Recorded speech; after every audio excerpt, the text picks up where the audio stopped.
everybody, it's Will. I'm back with another episode of Creators Outlet right here on the Outright Geekery Network. And we're joined today by our special guest, Will Claigan. Hey, how we doing? It's good to be here. How you doing, brother? I'm blessed, man. How about yourself? Thanks for having me. I appreciate you having me on the show. I'm coffeeed. Yeah. And I got my water. I can see a whole... I need the water to make the coffee, so... See, we're not too far apart. There you go.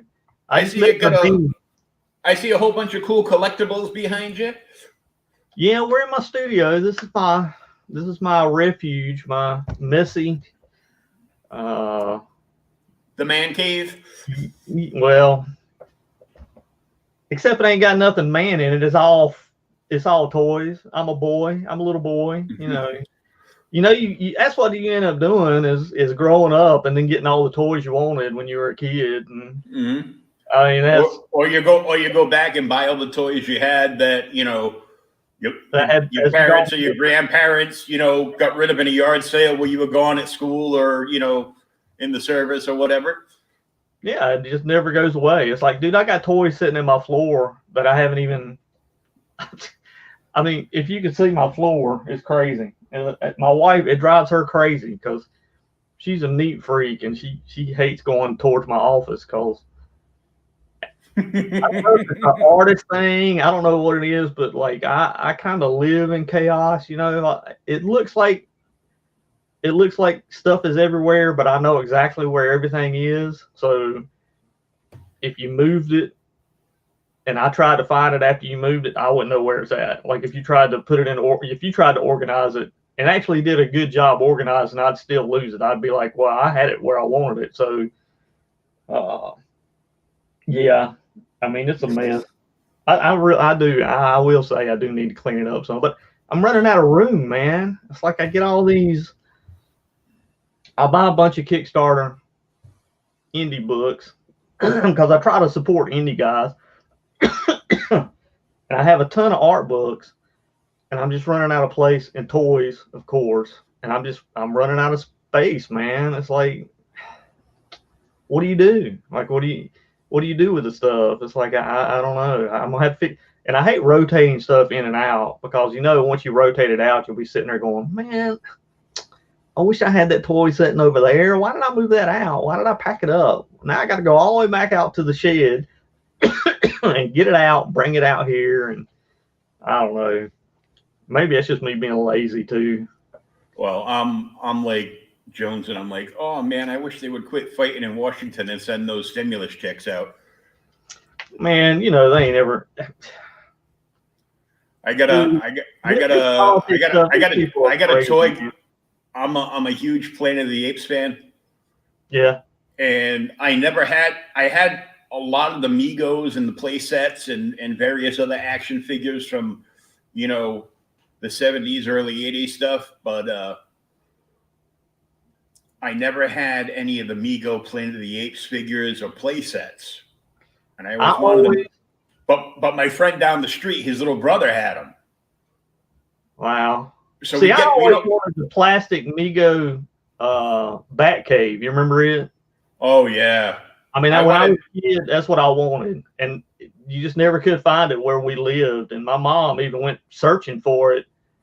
And she just never could find it. Like, it was just, and of course, back then, you couldn't order anything. Yeah, there was no interweb. There wasn't even a thought of the interweb back then. So, and it now they sell it though. You can buy it, but man, it's like I want to say it's like $125, and it's nothing but cardboard. Yeah, cardboard and plastic. Yeah, it's like, dude, this thing is not worth $125. I mean, I want it, but it's not worth $125. It's like, come on, man. You're playing on us old folks that now have money, and this is what we want. It's like you said, you wanted the Planet of the Apes thing. Mm-hmm. They're gonna jack the price up because they know you have that nostalgia love for it, and because remember the Star Trek playset, the one I've still got that. I've still got the Enterprise. I've got an original Enterprise. I'm missing the teleporter with the transporter in it.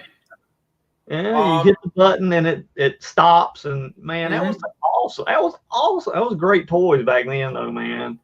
I bought that probably about 25, 30 years ago. I bought that for $99 off a guy on eBay. Wow.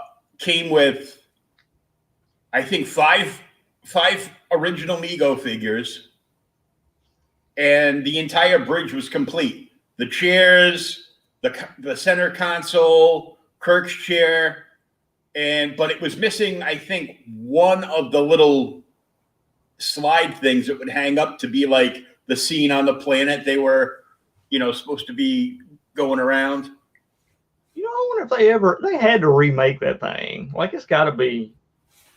I don't think they've remade it yet, but Mego's back, and because I got to meet Marty Abrams last November. I was covering the Rhode Island Comic-Con for Outright Geekery. And, I got to hang out with a bunch of cool people last year. I was hanging out with Neil Adams, Mike Grell, Graham Nolan, Bill McKay, Marty Abrams, Dr. Mego, talking to all those guys. So I found out last year about them, the deal that they had put together with CBS, because when they came back, they were like, well, we want to bring back some of our old line. And the Star Trek line was basically, the Star Trek and the superheroes were the two biggest things they ever did. Well, yeah. So what other? I know they had the Planet of the Apes one, but yeah, I don't really remember them having another line, like another lineup. I know the superhero one was like everywhere. Yeah. They had Happy Days. Really? They had the old Happy Days line. They had a one shot with Sven Gulli, the horror guy, the horror host of the bad horror B movies there, and a few others. But when they came back, they had Star Trek, they had Bewitched, they had Charmed. Every old TV show they were putting figures out for, and I'm like, who's gonna? I can see certain ones like the 2-pack of Bewitched. I can see that, and a couple other. I heard some Wizard of Oz ones. Like they did Wizard of Oz, and we bought, and these were actually pretty new. We got them at Target not 6 months ago, maybe 7 months ago. Yeah, when they first came back. I'm a big Wizard of Oz fan, and when I saw, I was like, "You ain't gonna find these everywhere. Like, you might as well get them now, because they were pretty expensive too, man. They weren't cheap for like $2. It wasn't but $2, but the packaging is about that big. Oh yeah, it's like the diamond square and the two figures in the front. It's like nice. It's a nice little package. It's like $30. Yeah, I want to say we paid something like $45 for it, and I was just kind of like, well, first off, it's Target. Ain't nothing cheap in Target. You're gonna pay. It ain't Walmart, that's for sure. So they look what they do. Well, Walmart now has the Migos. Really? Yeah, he's got. They're in the collectible section. They're in the collectible aisle.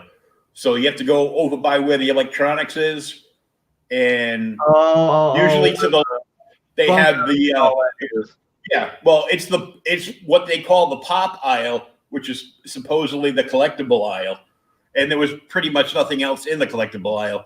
You'd have some of the high end Mezcos, but they don't make any toys for kids anymore. They're like, well, all these older people, they like collecting this crap. Well, that's it. Let's just jack all the prices up, and I'm like, some of it's ridiculous, but they were like smaller, like 6-inch plastic Planet of the Apes figures, kind of like almost like the Black Series Star Wars figures. Huh? They were like that, but they were on blister cards. These came out probably like about 5 to 7 years ago, at least. But this guy, he bought a toy collection off a guy, and he's selling them all. He's got the entire run, the entire collection of Planet of the Apes that this one company did. It's the full run, one of every figure. And he said the full set's going for like $600-700 on eBay. Wow. And he was looking for $5. There's going to be like 30-40 figures in there. You figure, they're at least, nowadays they'd be like, $25 a pop. Yeah, I don't know why action figures have went up so high in price. Because it's a collectible market. So the producers of the product know it's a collectible market. So like, oh well, yeah, the price of everything has gone up. I go, no, it hasn't. I go, you send all this stuff out to China. Yeah, ain't none of that stuff cost that to make, man. It doesn't cost $25 to make a figure. What it is when if it cost them $2 a figure, I'd be surprised. Maybe $3 if you cost shipping. I don't know. Well, if you count in what they have to pay the artists to do the art for the cards, the full packaging, the figure, the accessories, and everything, and the labor it takes to on the line to place them together, or if it's like all automated, depending on what it is. Yeah, I don't think when they make like a big line like that, I don't think it's cost. What's it going to cost them? Like $5 for the figure? Well, I don't even think it cost them that. Well, look at Legos. Legos is the biggest ripoff going because Legos, they're fully automated. I mean, they don't pay anybody. Like, they charge what, $60-70 for the small sets now. I guess they're not the small sets. I guess they're considered the medium-sized sets. Mm-hmm. But I mean, it ain't nothing but plastic blocks. I mean, that's all I've got one of the Voltrons back here, the Lego Voltron, and it was something like $250 for it. I didn't pay for it. Somebody bought it for me because I was like, man, I ain't paying $250 for a freaking, a bunch of blocks. I mean, that's crazy. That's no. $250. I want it life size and working. Well, now I will say it's a pretty good. It's a nice size. It's pretty big, but I mean, like I said, it ain't worth. Dude, you and I both know it probably cost them $10 to make the whole thing and pay for the license. And now, of course, mine's not even out of the box. I haven't even taken it out of the wrappers or anything like that. So secondary market on it because you can't buy them anymore. Like most of them are sold out. So basically, you can't just go to a Lego shop and walk in and buy the Voltron. I mean, you might be able to find it online still, but you give it about 3 or 4 more years, you won't be able to find it at all except on eBay. And there ain't no telling how much people will charge for it coming in. Well, there's such a big upcharge on eBay because or should I say FeeBay? Because I mean, they offer that relist thing because I had a bunch of various comics that I had up there, and of course the only comics that sell on eBay are key issues. So if it's not a key issue, don't put it on eBay because nobody's going to buy it. Well, comics don't sell that much nowadays anyways. Like, if it ain't like when we first got into comics, there was a value in like the older issues. But when the 90s hit and they were producing 1 million copies of every book, you pretty much flooded or saturated the market to where comics was pretty much nothing but paper, and now I don't even think comics is worth the paper it's printed on because, these companies are producing stuff that's just crap to begin with. I don't know who they're selling it to. I haven't figured that out yet, but Me. They don't look for artists anymore that's going to be breakout artists, that are going to do something outside of like a house style. They're looking for guys that are conformity, that conform to the movie likeness. Oh yeah, they want everything now. Comics is nothing but an IP to turn into a Hollywood property. Right. That's all it's turned into. And basically, and I'm going to tell you, yesterday, I went through 200 samples, easily 200. And out of those 200 samples, there might have been 3 artists that I actually remembered, because everybody else was doing the exact same thing. Like, it was just all, there was nothing to it. It was not art. It was like commercial art. It was like, it was all,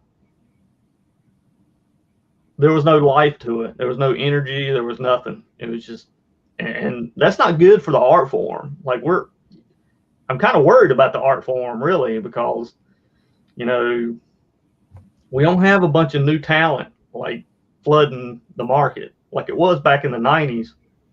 You could go to a convention and there would be tons of people trying to get into comics. I can't even tell you how many portfolios I looked through when I was, back in the 90s and early 2000s. You just don't find it now. Like, if you sit up at shows, you very seldom get people show portfolios. Like, you just don't have a whole lot of artists that are looking to, and part of it is there's not a whole lot of pay in it anymore. Even if you're working for Marvel or DC, dude, you're not making a whole lot of money. Not for the amount of work you're doing. It's just not there. No, you got to hope that you come in with, well, minus the big two nuts there that are just rehashing the same thing over and over again. Even like the smaller companies, everything they're doing is either for the toy line, and Todd's got, the Todd father has the toy line for everybody now. Yeah, I think the problem is people aren't making comics to make comics anymore. No. When I first got into comics, it was because I loved doing comics. People used to ask me, because when I first got into comics, I've always been an independent guy. Like, that was just all I ever wanted to do was independent comics, like doing my own characters and doing my own IPs. And I would hear it all the time. It'd be like, "Well, are you just using comics to get into movies?" And I would always say, I could care less about movies. If I want to make a movie, I could go make a movie. It's not that hard to make a movie nowadays as it is. You can do just about the same as making a comic. Why waste your time making a comic and just put that money into doing your movie and make it? You understand what I'm saying? Like, I don't see how it's a stepping stone anymore. I know a lot of writers, and I know a ton of writers that do this. They'll say, well, it's a lot easier for me to sell an IP if I have something in my hand and I can show it to them and say, here, this is what it looks like. And the producers will look at it, and that way they don't have to think about it in their heads. The producers don't actually have to imagine anything. They can actually see what a product is. So there's a lot of those writers who create comics just to do that, which, if you're going to do that, that's fine. But why do you need to make a whole comic? And why do you need to flood the market, like the comic book market, making something you're not really trying to sell as a comic? You're just trying to build as a movie property. Yeah, as a movie product. And I just think it cheapens the medium as a whole. We don't, Well, look where it's led us. I mean, look where we're at now. I mean, I don't have to, I don't really have to say much about it. All you have to do is really look at the industry now and see, we lack any kind of creativity anymore. I mean, I can't even, I could probably count on my hand new products that are even worth even looking at, that I know about. That's not saying there ain't a ton of independent guys, because I will say, dude, I've never seen a time when independent comics has gotten as big as it is now, ever.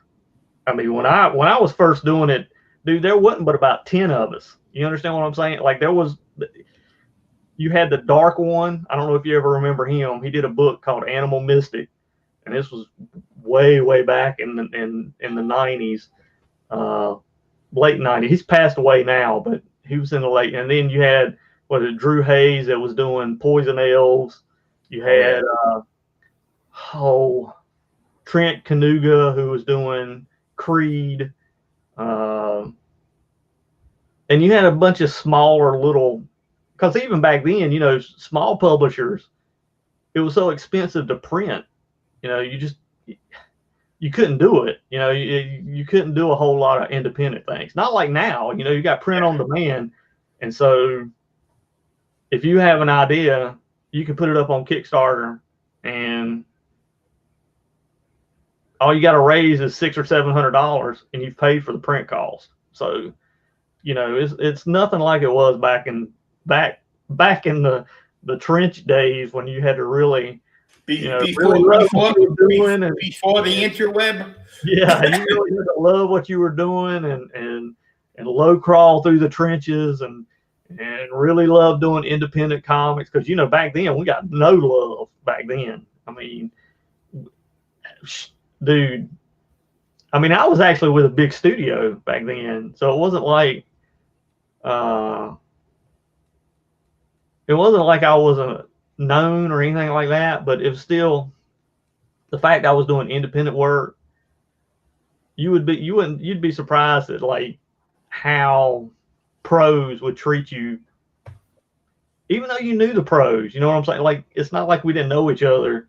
It was just the fact of, I don't know, man. It was really weird. There was a level of, well, you're not really a pro. You're doing.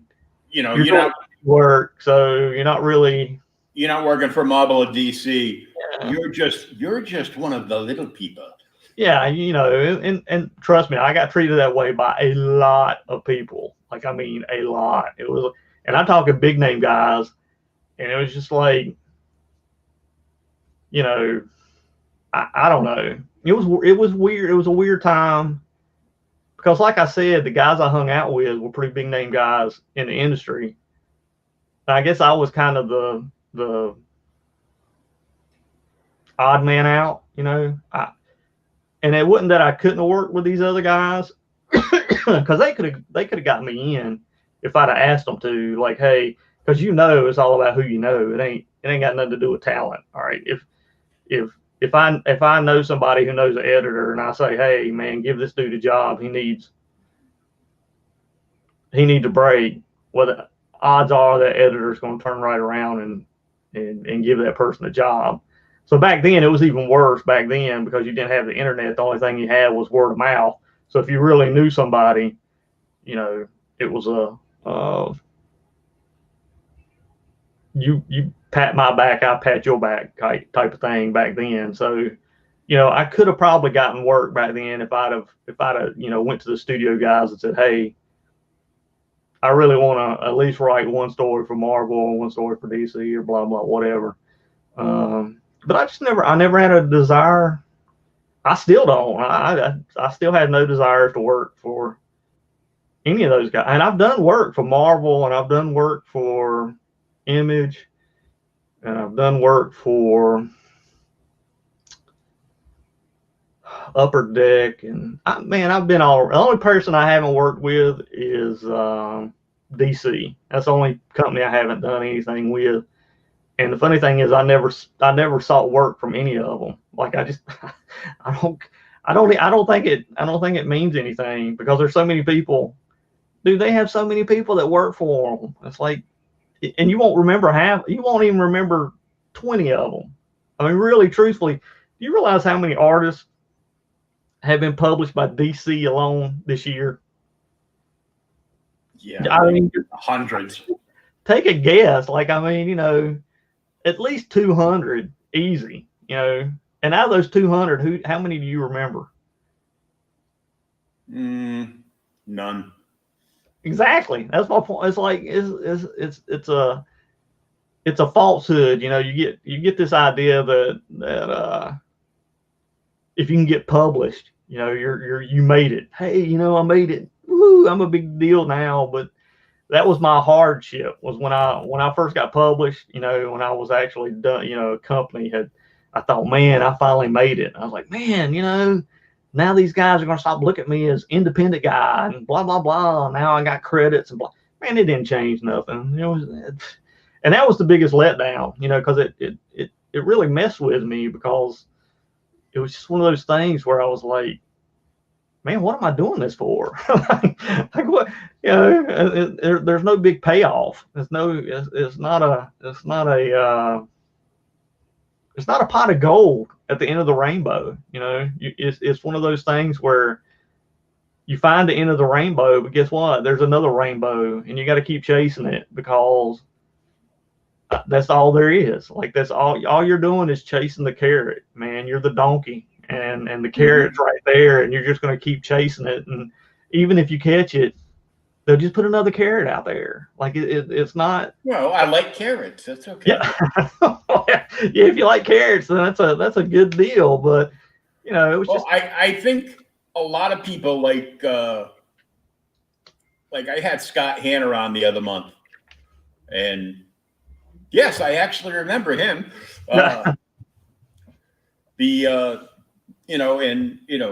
Chances are, if you've bought any mainstream comics in the last 20 years, you've got a slew of books that he did finishes on, and sometimes, full art.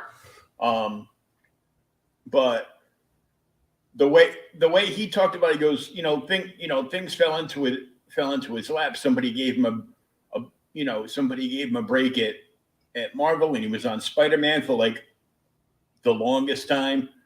And then, he caught a break over at DC, and Bob Harris, who sadly got the chopping block the other week when they cut 30% of their editorial staff. It's gonna get worse before it gets better. I can tell you that. I mean, I love Jim Lee, the person and the talent, but he's just a corporate puppet now. Yeah, I was gonna say he's not. They all live in their own glass chambers, man. It's like they again. I go back to you no longer push creativity. You understand what I'm saying? Like, that's not what's pushed anymore in the industry. Like back when Jim, and that's kind of what's sad about Jim Lee, is because back when Jim Lee was around, that's what was pushed, which, hey, we want an artist who stands out. If they'd have never pushed Jim Lee that way, you'd have never had Image, and Jim Lee would never be where he is today. But it's like, he's just the opposite. Like, he doesn't do the same thing that was done for him. It's just really weird. I don't know. And it's the same thing with like Joe Quesada. I used to say that when Joe Quesada was running Marvel, hands-on Marvel. I mean, he's still running Marvel, but you understand what I'm saying. Like, because he was the first one who said, we want a house style. We want everybody to draw exactly the same way, and it's going to be this movie likeness, realistic stuff. And everybody's going to be able to go into this was his words, he said everybody's going to go into a comic shop and they can pick up any Marvel book and they'll be sure that it's still going to look the same from any other book. And it was just like, that's a bad idea. That's not good. That's not for an art. It's not. Like, if you're doing. That's not art. That's conformity. Yeah, that's not art at all. I don't know. It's a really bad. It's a really bad way to run a company that you're catering to artists. And I'm saying that even with writers, I know for me, whenever I script a book, I feed off of what the artist does. If the art sucks, then odds are I'm not gonna script it as well as I could if I was excited about the art. And that was kind of what I was talking to you earlier. Like I went through those 200 submissions, and it was just like these guys were using techniques that they didn't know how to use. Like they were using, they were dropping blacks and they were using feathering and they were using cross hatching, but they didn't understand why these techniques existed. Back in the day, they existed because of the way print was. Okay. You don't even have to use feather and cross hatching now because of the way coloring has advanced and print has advanced. It's so much different. You don't have, I'm not saying not to use the technique, but I'm saying it's not used for the same thing as it was back then. And a lot of times these artists will look at people like Neil Adams and Al Williamson and Bernie Wrightson and some of these older guys that really knew how to drop blacks and use darks, and they'll try to emulate them, but they don't know how these guys are actually, they don't know why they're actually doing what they're doing. They just look at it and go, man, this is cool, and they try to emulate it, and it doesn't work out the same. And it comes across as muddy. And I'm sure you've seen like pieces that'll come to you and it'll look muddy. You'll just go, why does this look so? I can't. It's almost like you go, I can't put my finger on it. It just looks muddy. And that's usually what it is they're using techniques that they don't know they don't know the medium. They just don't understand. And that's what I'm saying is we're not raising artists anymore in the industry that actually understand the medium. Artists. They're pushing all the artists with the pretty popular style, but I have yet to see one of these guys do something called sequential art, because they're too good to do anything but a cover they get paid big money for, so then they can sit in a long line at a convention and get $25 to $50 a whack every time they sign it. Doing sequential stuff, man, that's such a lost art form. I don't even know where to start with that. Like people don't even understand the basics of foreground, background, pacing, gutter space. Like they don't even understand what gutter space is. Like you say gutter space and they look at you like you're stupid. Like, and to me, it's one of those things where I'm like, man, when I first got into comics, my idea was to learn everything about comics. Why it functioned, how it functioned, why you did this, why you did that. In my studio, I was blessed enough to where I worked with pencilers, inkers, and colorists. I studied under all of them. Like I didn't just go, man, I'm gonna be a penciler, so I'm gonna study my pencils. No, I went to my inker and I was like, teach me how to ink too, and then then I went to my colorist and was like, teach me how to color. I want to know all of it. So I know, and only that too, I always felt like if you're gonna sit behind the table and you're gonna critique people, you need to know what you're talking about. Like don't critique, because I have been around so many artists that will critique something and have no idea what they're critiquing. Like they're blowing smoke. They're repeating bullet points. Yeah, it's like you're not even really. I can tell you, your anatomy needs work. If you hear this right here, then you're listening to an artist that has the. And I'm not saying the anatomy don't need work, but I'm saying this is at least the top three I always hear. Your anatomy needs work. your panel to panel transition needs work, and your pacing's off. Now, does that tell an artist anything that he need? I mean, that doesn't tell. Now, you might be able to understand about the anatomy thing, but the transition from panel to panel and your pacing, those are storytelling elements that unless you know something about comics, you're not gonna. It's gonna be like me talking to a wall, you know. Unless you're a storyboard artist, you might know then. You go, yeah, okay, yeah, all right.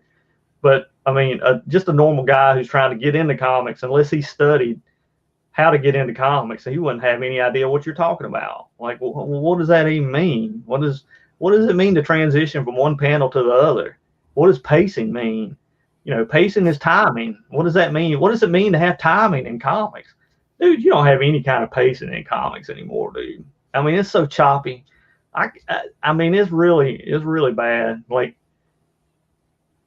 and that goes back to the art of storytelling. Like, it's getting.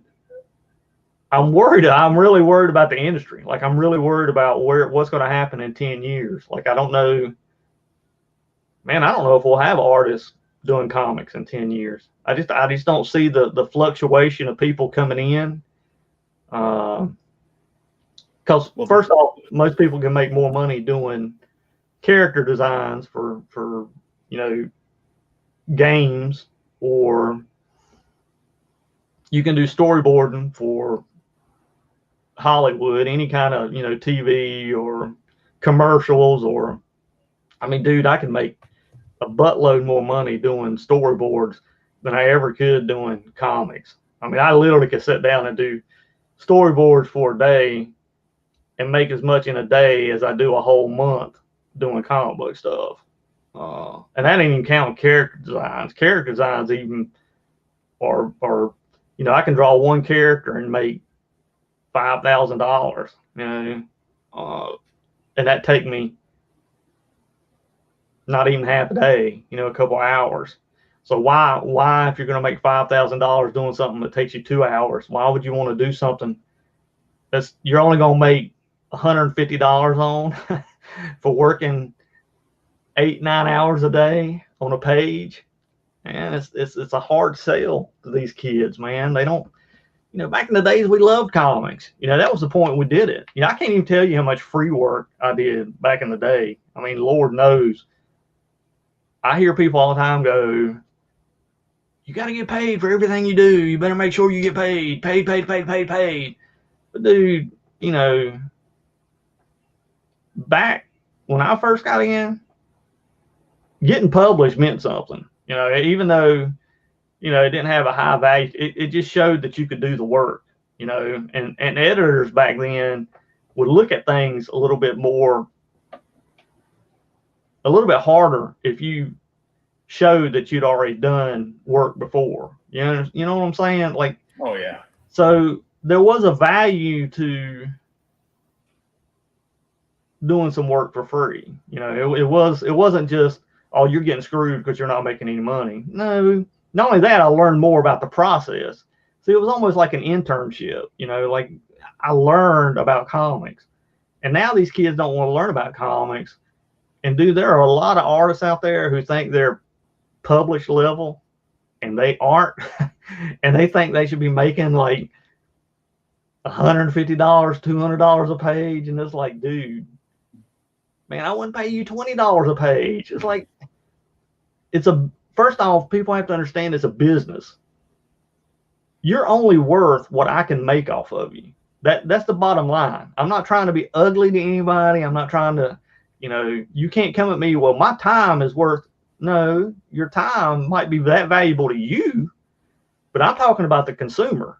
And I'm talking about the people who's going to put money back in my pocket so I can keep paying people to do work, you know, and your value comes from them, not from me. Like that's where it's the business aspect comes into play.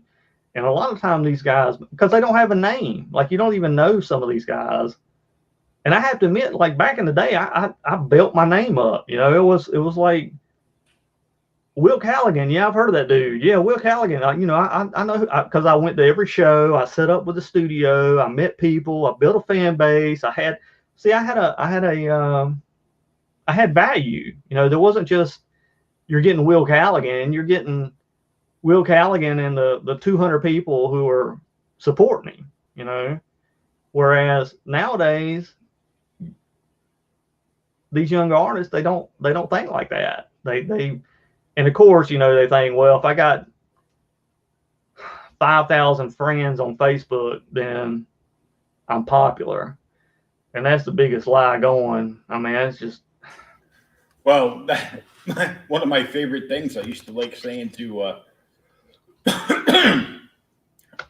these cocky girls, you're like, so what do you do? I'm a model. Okay, if Instagram shut down tomorrow, what would you be doing? Taking a bunch of pictures of yourself and posting them online does not make you a model. No. Well, see, that's exactly it right there. It makes you a narcissistic bitch. Right. That's exactly it right there. It's like that's the whole problem right there. It's what, look, just because you get 15 likes on a sketch you did 2 days ago does not mean those 15 people are going to go out and buy something from you because it has your picture. No, that's not the way it works. Okay. See, my reputation comes from, I have this many sales. I've done this much. I've done this books. These books have sold. This is sold. This is sold. Blah. That's where my weight comes in. When you come at me with like, well, I got 15 people on Facebook who like my stuff, so I must be doing something right. Dude, no. See, that's where we live in a world of fantasy, man. You, and I'm not trying to downplay the support you get from Facebook and that kind of thing. But what I am saying is a lot of times people will exaggerate that help to where they really in their head thinks it's more than what it really is. Like they think it's the real world. These are platforms and tools for you to get your message out to the general public and hopefully spread it around. And the more people that see it, the more people. If 2,000 people see, for example, this. Yeah. And they're like, that's cool. What's that from? And then Will tells us about his book that's for sale right now on Amazon. Yeah, Gun Ghoul, man. I guess that's my big claim to fame now. I don't know. It was all 4 issues were like #1 on Amazon for over a month. I mean, it was outselling books like what is it, Key and Lock? Lock and Key. Lock and Key, and Lady Death and Vampirella. And it stayed there for over a month. It did really well. Like I don't. It has such a huge. And the funny thing, a true story about this character. I did this design as a warm-up sketch one day, and I posted it on DeviantArt. And back then, I was kind of one of the I don't want to say bigger name guys, comic book guys on DeviantArt, but I was kind of in that clique. You know what I'm saying? Like, anyways. Like in the group of top tier guys on DeviantArt. Yeah. And not that I was top tier or anything like that. It was just how I fell in the clique. Don't ask me why, because I couldn't ever tell you why. But the character design just took off, man. It was and I thought nothing of it. Like it never had a story or anything like that. And it was just a warm-up little 5-minute sketch, man. And I just kept getting pestered on DeviantArt. Like, man, when are you going to do a story? When are you going to do a story? When are you going to do it? And finally, I was just like, oh, my God, shut up, man. I'll do it. And that's how it came about. It would have never happened if I hadn't been pressured by the fan base back then to do it. But it obviously resonates somehow within the fan base. I think a lot of it has to do with it's kind of got that lady death and the horror vibe to it. I couldn't tell you. I really couldn't tell you why anybody likes anything I do. And I'm being honest with you. I don't know why anybody likes any of the stuff I do. So when people tell me they like something of mine, I just kind of, yeah, okay, because I don't get it. But yeah, don't worry about it. He sucks. Yeah, I mean, I'm just it's weird for me because again, I go back to me, this character was nothing more than something I'd have thrown away. I wouldn't even. It was on like a little piece of typing paper that I just happened to have on my drawing board that I just doodled it on. But I mean, it was a pretty finished piece when I did it. But it was still one of those things. It was just kind of like, I didn't even have a name for the character to begin with. I just kind of put up, here's a random character I did. And then I even put it in the description. I was like, I might call it Gun Ghoul. I don't know. Sounds kind of cool. I don't know. And then everybody was like, oh my God, that's the coolest thing ever. Blah, blah. And I mean, my point to this is you just never know what's really going to excite people. Like this was not, because I was not focusing on this character at all. I was focused on like 2 other books I had going on at the time, and I was trying to push it. One was called Outlaw Angel, and the other one was called Tech Lore. And I couldn't get any kind of traction with the other 2, except the Tech Lore. The Tech Lore had some because it has kind of a sci-fi fantasy mix to it, so it had its own little niche. But not like this. Like I said, the Gun Ghoul thing, I guess that's what I'm going to end up being known for by the end of the day. By the time it's all said and done, this will be the character that marked me as whatever, which I'm fine with. I mean, I'm glad people like something I did. That's always a positive thing. It's like I said, it's just weird to me that out of all the characters I spent all this time on, like, you have to know what I'm talking. Like, you spend all this time on creating something, and you're like, "Oh my God, this is going to be the greatest thing ever." And then this one thing you didn't even spend 5 minutes on turns out to be, the golden egg that the goose laid. Yeah. Kind of like, well, it's just weird. I mean, I love the character. Don't get me wrong, I love it, and I love the design. I think I happened to just hit something that was, I don't know. You tell me. You're looking at it. It's to me because I'm so. It's a cool design. It's got like a little bit of a manga feel to it, and reminds me of a cross between Ghost from Dark Horse. I used to love that book. Oh yeah. Book. And the somebody said that. Yeah, the white of the uniform and the dual guns make me think of Ghost, but the way the head looks reminds me of Scud. Remember Scud? I used to love Scud too, way back in the day, man. See, that's another small indie guy back in the day that was actually doing independent books, and you couldn't hardly ever find those books either. And he was popular, man. Scud was like big, I probably have like 1 or 2 issues in my collection, and that's my big thing. I'm trying to, because being disabled and everything, I'm in a bunch of programs, but before this happened to me, and we were talking about this pre-show, but a buddy of mine that I worked with at the club was nice enough to take all my comics and all my collectibles, clothes, like a whole slew of stuff, all my daughter's stuff, and pack it up from I was renting my friend's house at the time, like this big condo, nice yard and everything, because my daughter was young then. And he packed it up and he brought it next state over to his house, and he's got like one of those long storage cubicles that sits like in his backyard because he repairs and resells bicycles on the side. So,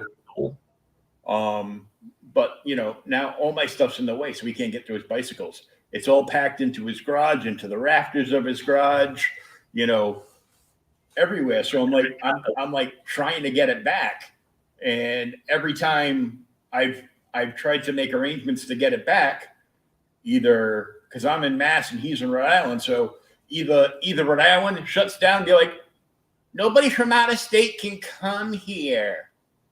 Why? Because of the COVID? Yeah, that and Donald Trump's still president. Oh, okay. Yeah, man. Yeah. Some crap going on, dude. I'm gonna tell you right now, I never thought I'd live in a time we're living in. It's beyond me. I remember a time when politics wasn't in everything. You remember that? Like, it was just you voted and that was it. You know, it wasn't a lifestyle. Now it seems like everybody's branded Republican or Democrat. You know, that's your lifestyle. Like that's who you are, you know. And it's one of those things where it's like, man, first off, every politician's a liar. I mean, I ain't met one that hadn't lied to you. And I ain't met one that ain't tried to steal every dime you got, you know. Oh, yeah. So I don't trust any of them.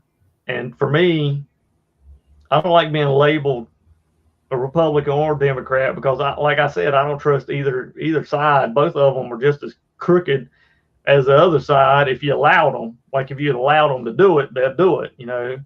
And I don't have a problem with Trump. I think people hate him just to hate him. Like I think the media has played in.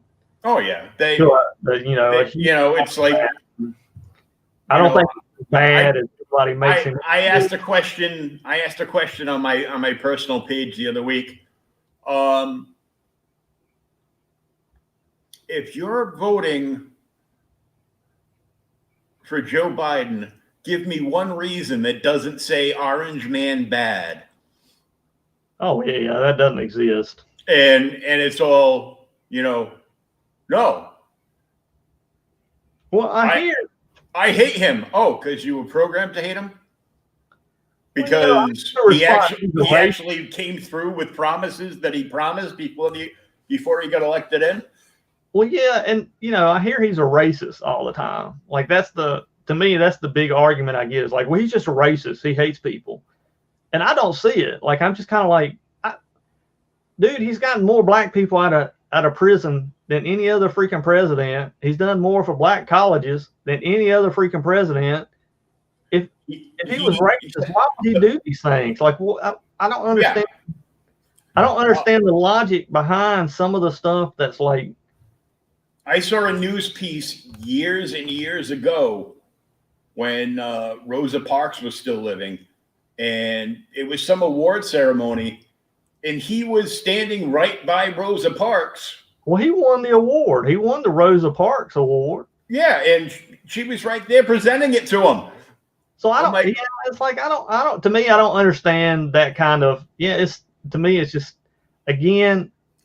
Yeah, it's all BS because before he ran for president, everybody loved him. They were all his friends. Yeah, then nobody hate him. And to me, look, again, I go back to, I remember a time when politics was not your end all be all of life. You know what I'm saying? Like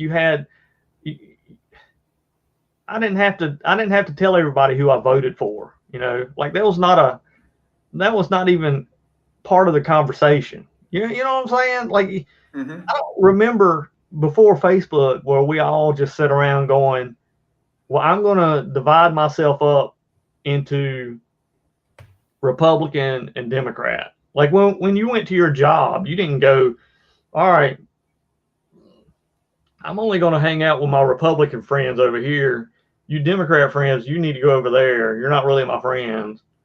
We never did that. Like it was just never. That was never a. It's all identity politics now. Well, and that stuff's stupid, man. It's all identity politics and culture wars. Thanks for posting that picture up too, by the way. That was a great one to pull up. That's one of my favorite gun goal ones. Oh yeah, because I was going around. So if you're looking now in the chat, of course, we've got our sponsor for this video, SpinWiz Comics, who I'm going to talk about in just a moment. There's a link for SpinWiz Comics at the top. Next link down is actually a link for Gun Ghoul on Amazon.com. Yay, go buy it. Help us out. We're independent guys. We love doing good stories. You ain't got to take my word for it, too. You can look at all the Gun Ghoul has zounds of 5-star reviews written up on Amazon. Go read. Ain't that crazy? I'm like, wow. I'm shocked myself. Like I'm always waiting for the one person to get on there to blow me up. Like, oh my God, this thing sucks. Who was it that created this crappy thing?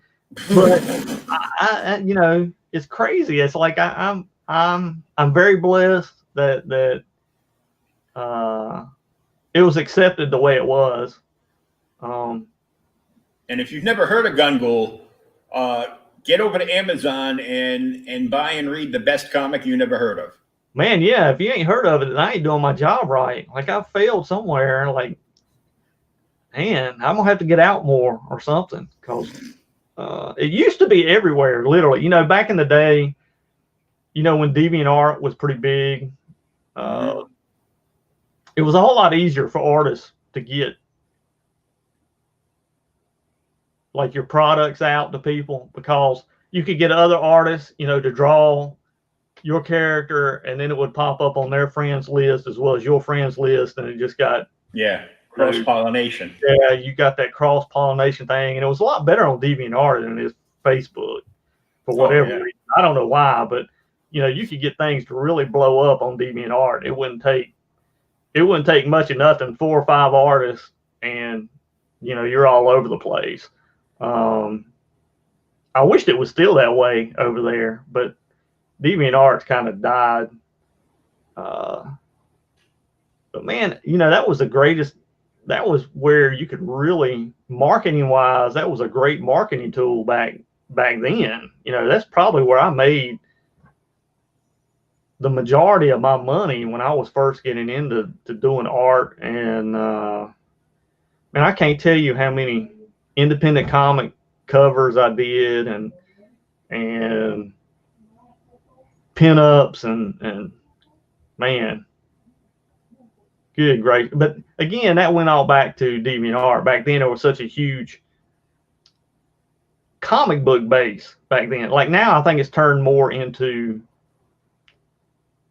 I don't want to say manga, because they're not really doing manga. They're doing like these little screenshot anime pics, where they do just one illustration, and that's pretty much all they do. They're not doing any kind of storytelling or anything like that. It's like, here, look at my sketch. Yeah, pretty much. It's like it's not like, dude, it's not like, and they're like, oh, cool, next.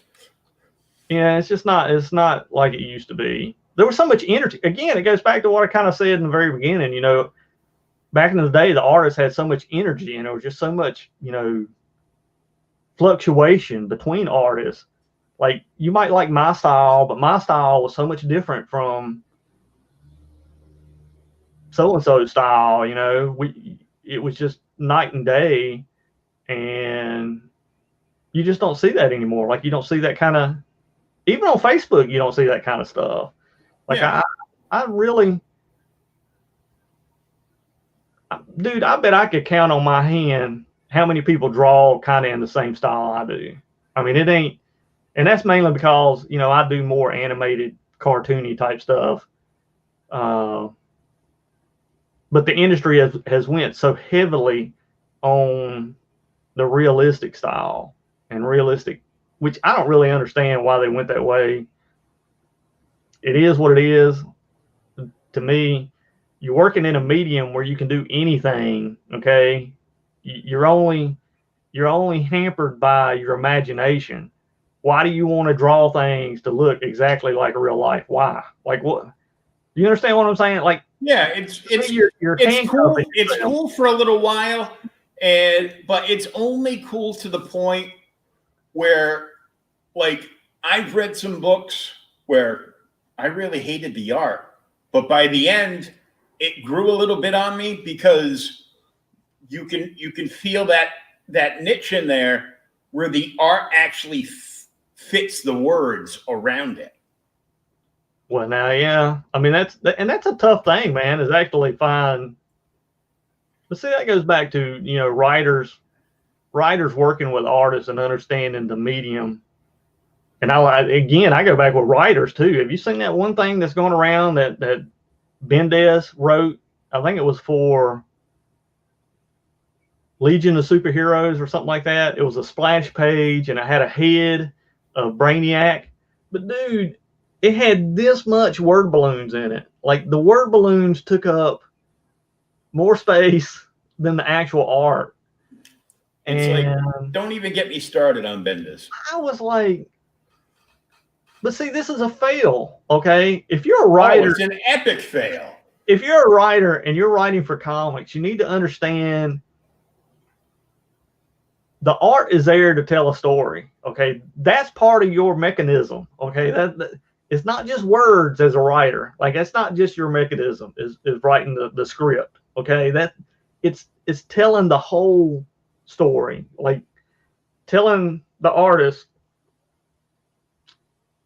hey, do a bird's eye view right here because I'm trying to imply power or fear or whatever, okay? That's the point. And it's like, and when you do stuff like what Bendis did on that page, it's like you're not respecting the medium. You're if he wants to write a novel, write a freaking novel. There's nothing wrong with that. I mean, that's fine. Do it. But don't turn comics into a novel. Because that's not what comics is. That's not what it was made for. It's not made for you to write a novel. Okay, it's made for visual stimulation, not mental stimulation. And I'm not saying you can't have both, but what I am saying is comics is a visual medium. No matter how many people are going to argue with you, because I get this argument all the time. Well, what's more important, the writer or the artist? Writer or the artist? Blah, blah, blah. First off, an artist will always be more important than a writer in comics because you can tell a whole story with just pictures. Okay. Let me tell you that right now. I don't need words to tell a picture. Tell a story. I could do 20 pages of art telling a story. And if you don't believe me, you can look at some of the people who do storyboarding. Okay. They don't use any words. Their whole job is to tell the story without words. Okay. That's their one job. Okay. And so the medium as a whole is a visual medium. You can't go, well, if you take the art away and just put the words down, it still works. Well, yeah, but then it's not a comic. you've got a novel. You don't have a comic anymore. You take the art away and all you have is the words sitting on the pages. Guess what? That's not art. That's not a comic. I'm fine sitting down and reading a novel too. Well, yeah, and I'm not saying there's anything wrong with writing a novel. Besides, that's fine. I got a new bookmark with the Kickstarter I got in today, so well, there you go. I can put it right in the novel. So, well, and again, I novels are great. It's knowing your medium. If you're going to write a novel, then write a novel. There's plenty of people, like you said, there's plenty of people that'll read novels. Dude, I buy Mike Barron's novels all the time. Anything he does, I buy it. So it's like, novels are great, but to think that you're going to do comics and make it into a novel, it don't work. You're killing the medium is what you're doing. It's like, not to mention the hard work that the artist actually put doing that page. It probably took him 6 to 7 hours to draw, and you just covered it all up so nobody can see it. That's kind of a smack in the face to the artist. That's kind of like, screw you. I don't really think your work is enough. I'm gonna, and I'm not a huge Bendis fan anyways. I think he's kind of. I've I've been a DC kid since 1974. And the first teen comic book I ever bought off the spinner rack was Superboy and the Legion of Superheroes. And I fell in love with those characters and the stories, you know, in the 70s. It's like, it was great. It was like, you know, straight up adventure, character development, you know, it was wonderful stuff. And Bendis comes in with Mr. Hooker by Crook and turns the entire book into a diversity training session. Well, the problem, man, see, DC has the greatest superheroes of anybody. I mean, look, and I'm not putting anything against Marvel, because I think Marvel have their own,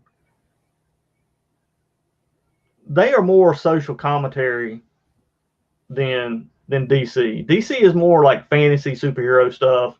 Mm-hmm. Marvel is more realistic superhero stuff. And I don't mean they have to sell realistic, but I mean they play on more realistic ideas like racism and you know, whatever's going on in the culture at the time. I mean, that's what X-Men was all about. You know, that. Oh yeah. You know, that it was a social commentary of what was going on at the time. And you know, even the stuff like Captain America, it was a political statement as well as a superhero. But you see, when you have stuff like Superman and Batman, those things were never really geared towards anything other than entertainment and setting a value of what a hero is. And see, I think that's the biggest difference between DC and Marvel.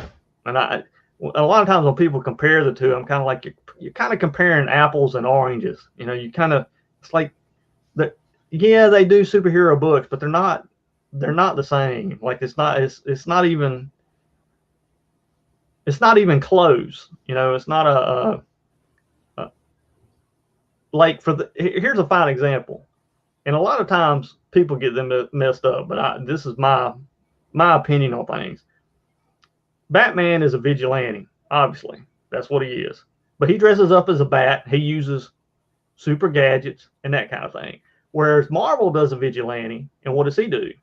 Well, he doesn't dress up as a bat. He puts a big skull on his chest and carries guns and kills people. Okay, that's more realistic. All right, it's more realistic that a vigilante would pack an AK-47 and start shooting and killing criminals than a guy dressing up as a bat and using gadgets and not killing people. You know, that's the way you can see the difference between the two. You know, and I think somewhere along the lines it's just gotten lost. Like people think they're competing against one another, and it's like, dude, they're not really competing against each other, because most DC fans are going to be DC fans regardless. You know, they're not going to, nothing Marvel does is going to change their all of a sudden them go, man, I hate DC now, I'm going to go over to Marvel. No, it don't work that way. It's just not, it's not even feasible. Like it's, and the same thing with Marvel. You know, most Marvel fans would go, man, that DC stuff is just too campy. It's not realistic enough for me. I'm not going to just jump brands to DC and, you know, they're going to be my heroes now, because it's just two different mindsets. It's like, it's not the same. And that's how, well, man, especially now with the way the agendas and all that stuff is going, you can really tell how Marvel is so cultural centered, you know. And I'm not saying DC doesn't try, because they do, but if you notice, it doesn't work as well for DC. The stuff don't fit in. It's like, dude, all this stuff you're doing with Antifa and all that makes no sense with Batman. Like, it would make no sense. Batman would not sit back and let somebody burn down businesses. Okay, that's not how it works. Like, it doesn't matter how you like it or not. You know, that's just not the framework that you've put the characters in. You know, whereas in Marvel, you can very well see some of mutants teaming up with Antifa and going downtown and ripping statues down and running people out and marching and stuff like that. You could see somebody like Magneto or Rogue or Jubilee or Bishop or any of these characters. You could see them marching with these guys. And I think that's I'm not saying that's good for Marvel. I'm just saying it's the way the platforms are set up. And on the other hand, you could also see Frank Castle stealing the War Machine armor and taking him out. Yeah. And that's another thing. Yeah, you could very easily see the Punisher stopping Antifa and not giving two craps about it. I don't know. I hate agenda-driven stories. They never work. Mm-hmm. They're just not. They're not entertaining. And to me, comics to me before anything else is a platform to entertain. If it's not entertaining somebody, then you failed as a publisher. Yeah, it's supposed to be fun and entertaining. It's not supposed to bring your political BS stress from every social media platform. Well, I'm not here into the book you're reading either. Look, when I do comics, I'm not doing it to preach to you. I'm not doing it because I'm a Christian. So, I could easily write stories that are going to preach to you, but I just don't feel like that's that's not what it's about. It's never been about that. My job as a comic book creator is to tell entertaining stories that you like and you want to come back and read more.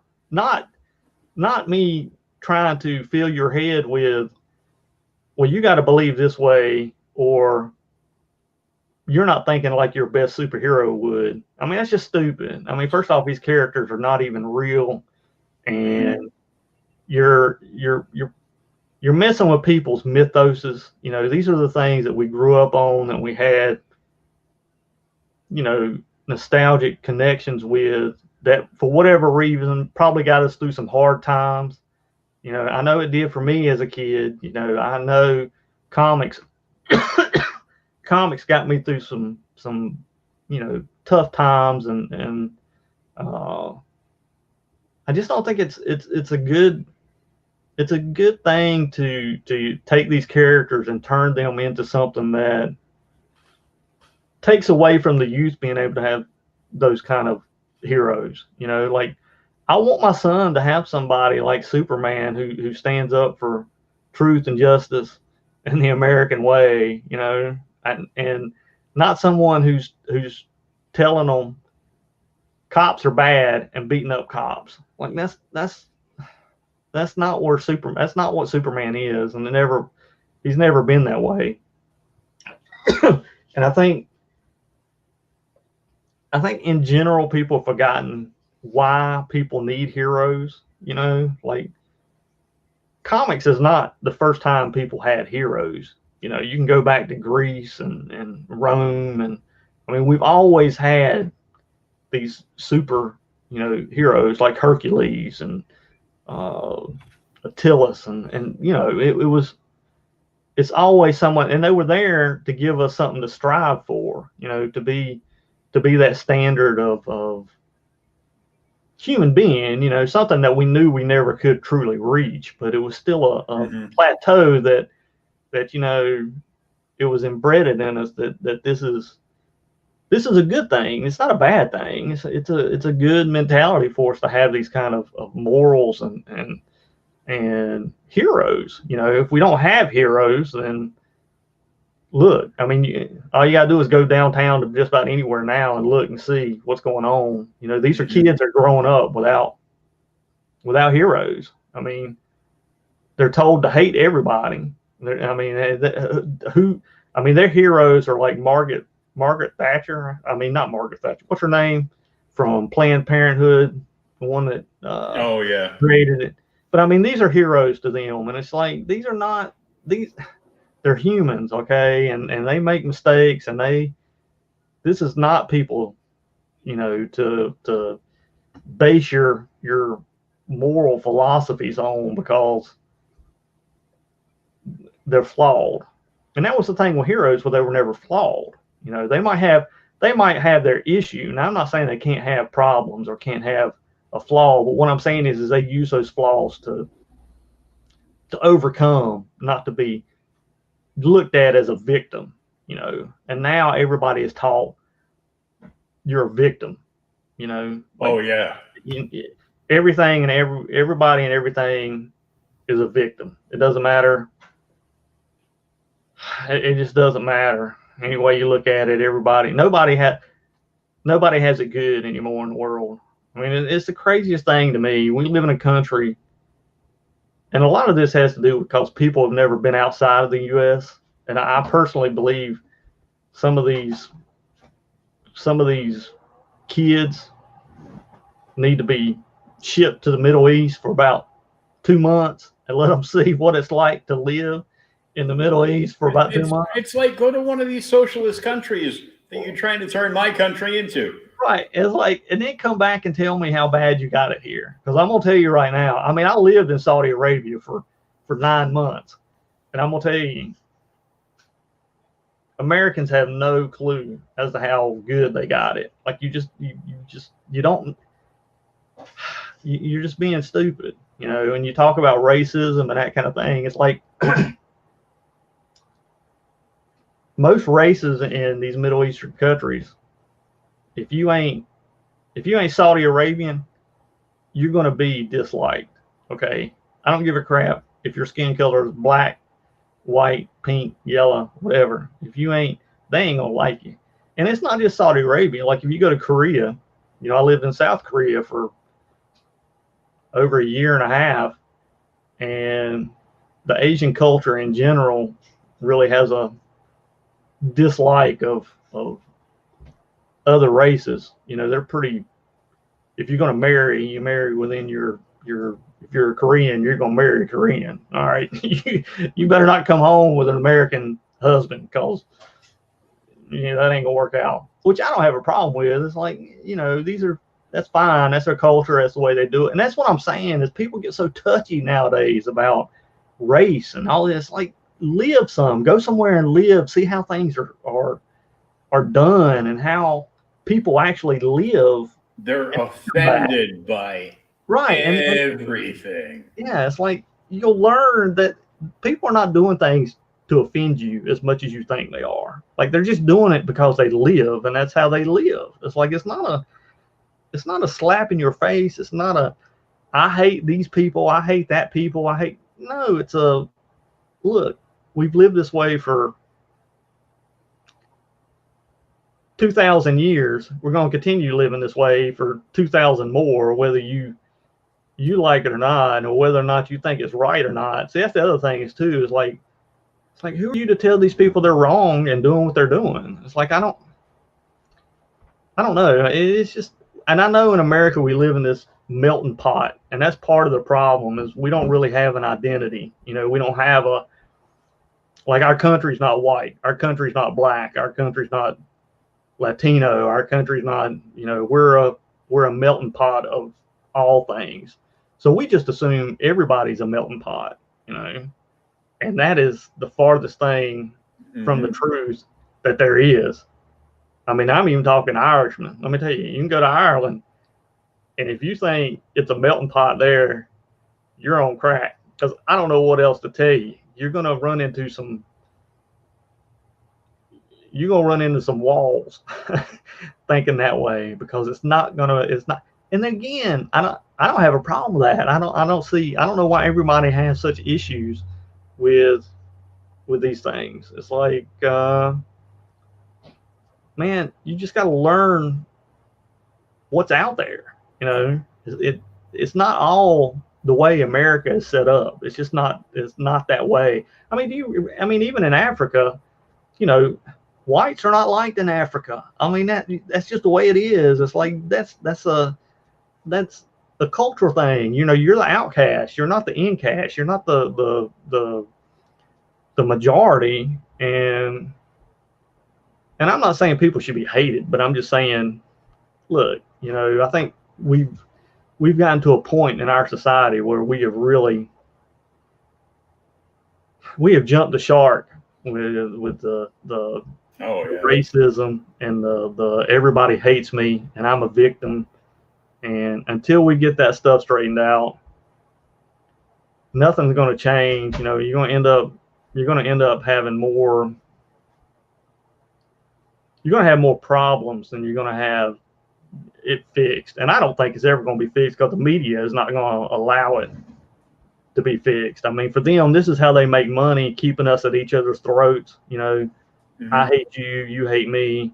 Dude, I don't have the energy to hate people. I'm too freaking old. I got too much other stuff to focus on that I can't focus on hating this person this week and that person next week. I don't know how people have the energy to do it myself. Like it blows my mind. It's like, don't y'all get tired of, I mean, I'm so sick of the election this year. I mean, I'm so sick of it. Right now, I could care less who wins just because I don't want to see it no more. But I know too, even when the election's over, it's not going to be over. I mean, no matter what happens, we're still going to hear people going at each other. And see, that's what I'm talking about. It's like there used to be a time where it stopped. You know, like there was a lull in the rhetoric. You know, there was a peace among the seas. And we don't have that anymore. It's like it's a constant barking of dogs. You know, it's like that dog in the neighbor's backyard that just keeps barking and barking and barking and barking and barking and barking and won't shut up. You know, and you're just like, oh my God, shut up! I'm gonna kill you. I'm gonna get my 12 gauge out. I'm gonna shoot you in the head. Shut up! And it's just gotten to the point where it's. I think it's really messing with people's minds too, man. I mean, I think people have really started to like lose, you know, their perspective on a lot of things, and I don't know, dude. And I hate seeing it in this industry because the industry means a lot to me, or I wouldn't be doing what I'm doing.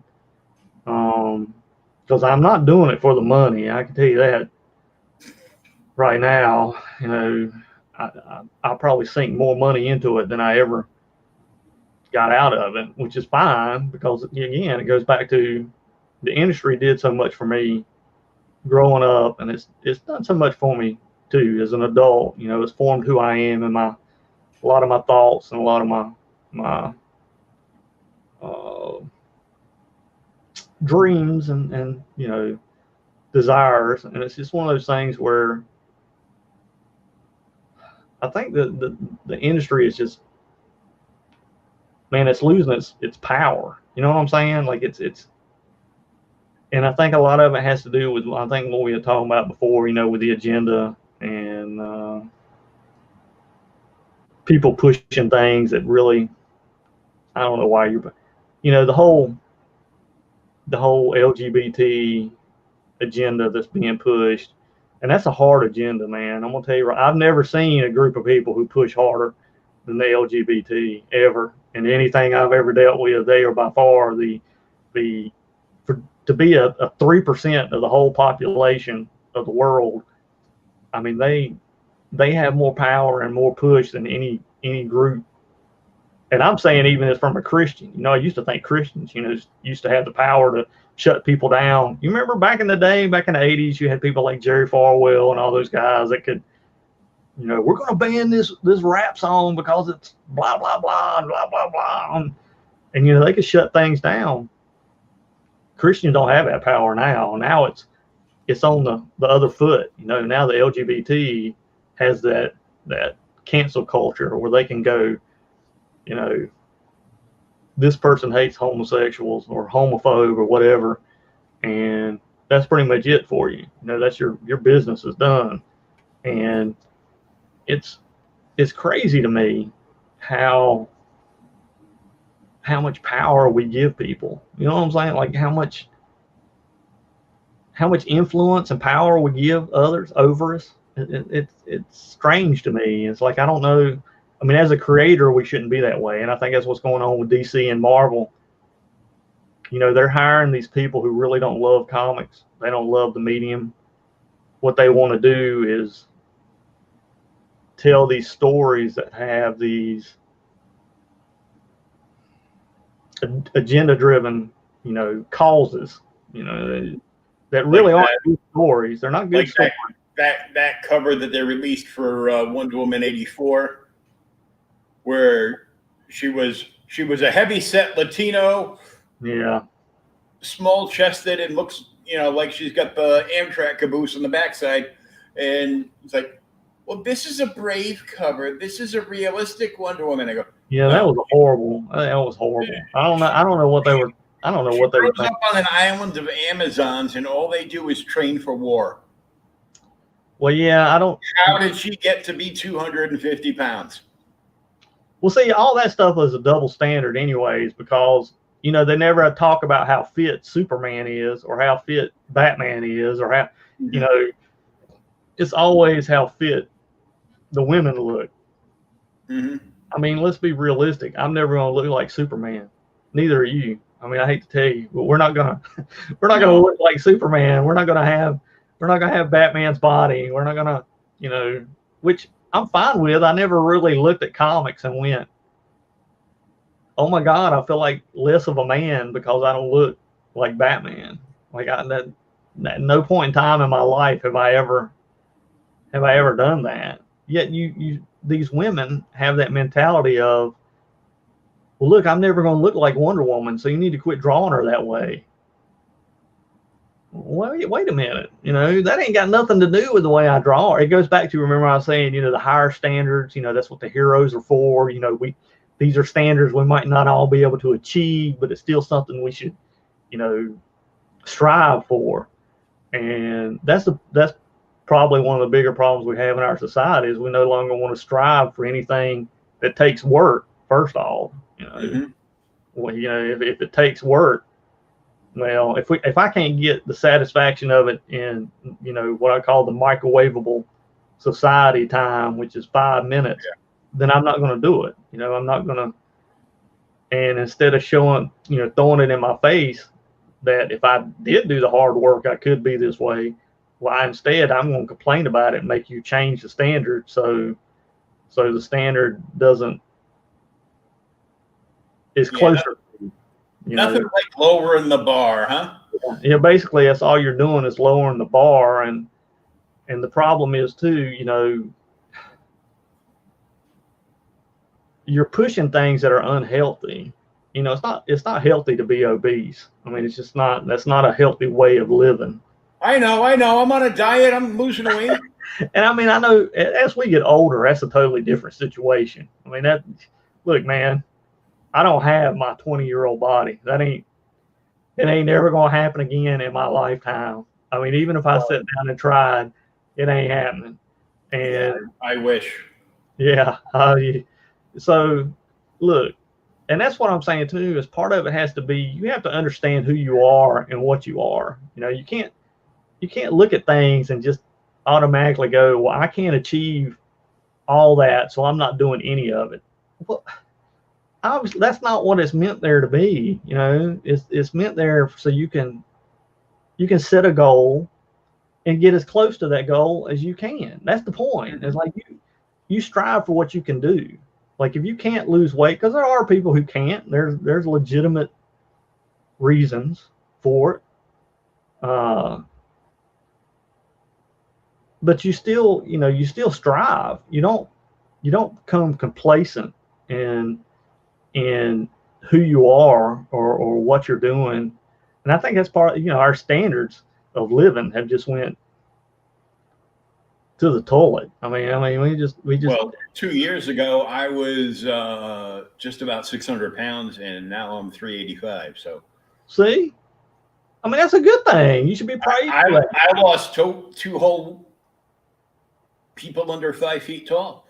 Well, that's a great thing, man. You should be proud of that. Like that's not a small feat. That's a Herculean feat, man. That's something to be.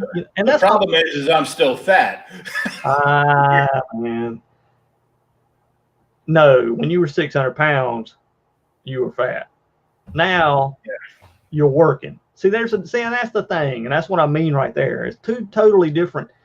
It's a different situation if you sit back and you accept, I'm going to live at 600 pounds, and I'm going to make you turn it into that's the acceptable way of living. See, that's because I'm not doing you any favors by doing that. I'm not doing you any favors by saying, man, I don't care if you weigh 700 pounds, you'll be all right. And when you were that weight, you know that you were not all right.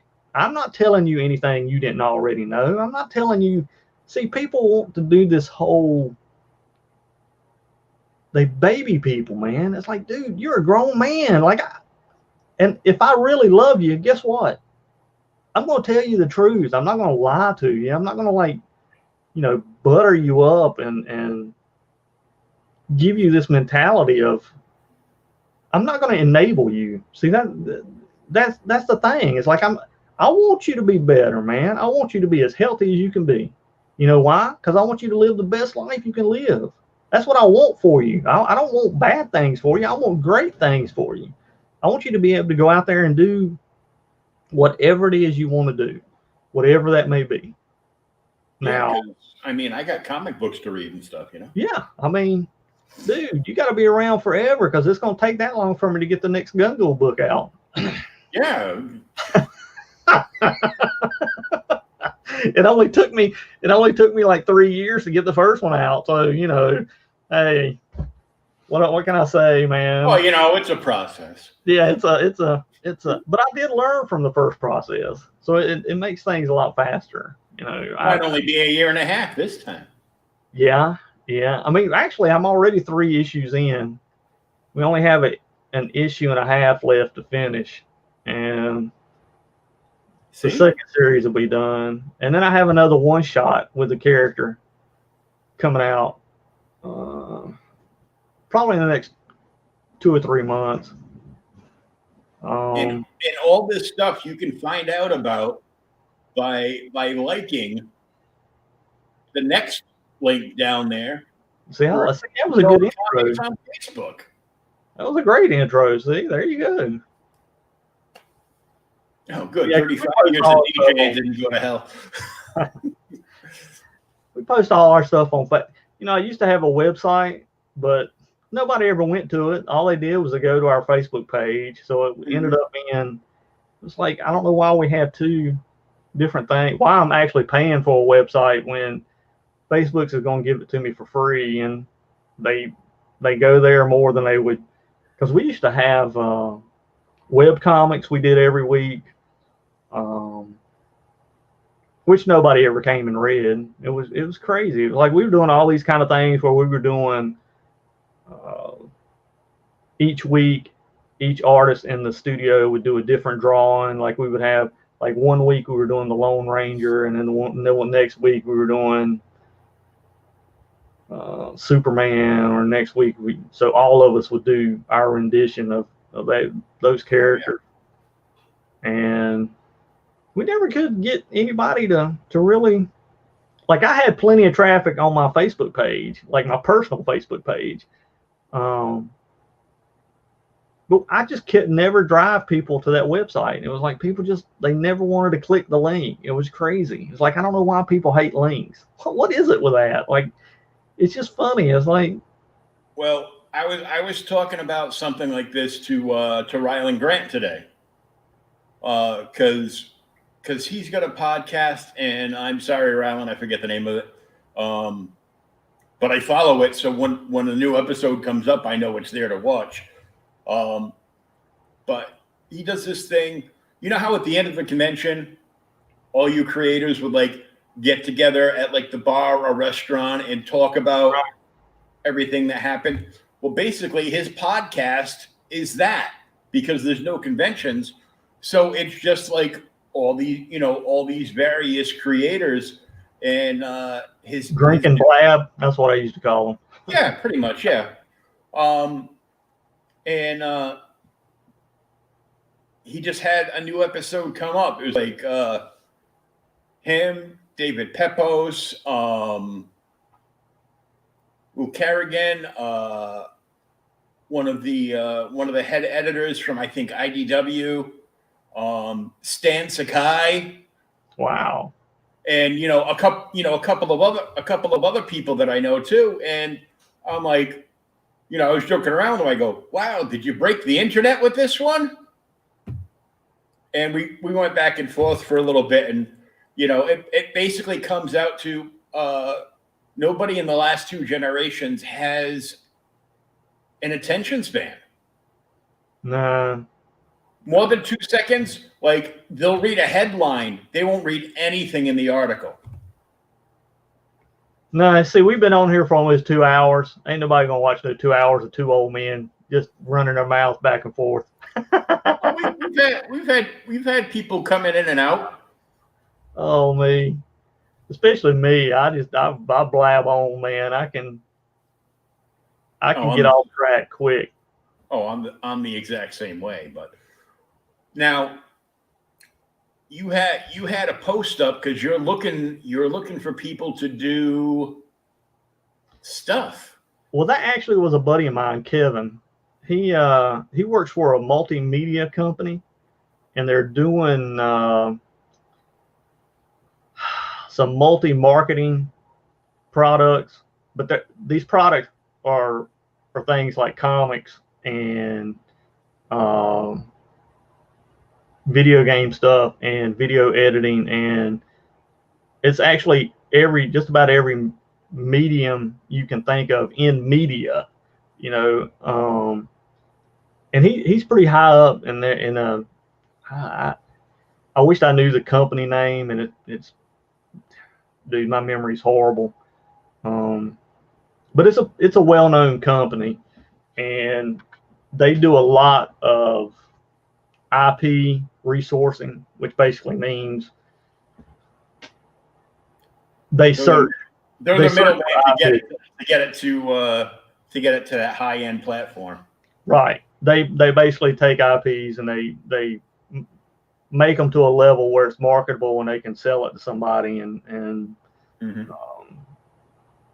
hopefully make everybody a lot of money. I don't know exactly like the percentages and that kind of stuff that they take from it, because truthfully, like I told you earlier before, I never really got into it to do those whole multi-medium media things. That was just never but I try to help out, as many friends of mine as I can, because he's a good guy and he does a lot of comic book stuff. So I know he's legit when it comes to, he really loves comics and he wants to see the industry do well.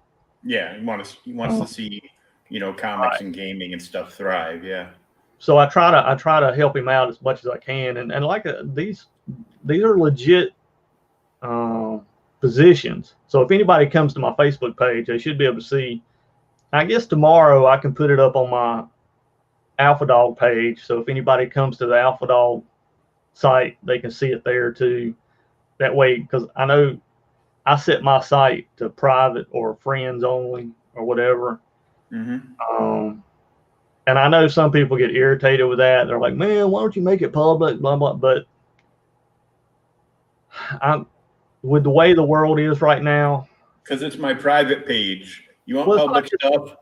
It's one of those things. Go to Alpha Dog Comics. Yeah, it's like, Here it is right there.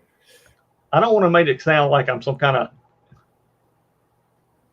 I don't know. To me, I just think there's just so much political and agenda and all this stuff going on that I'm real weary about who's on my Facebook page and who isn't. I mean, dude, I probably have 250 friend requests waiting for me that I just don't even, I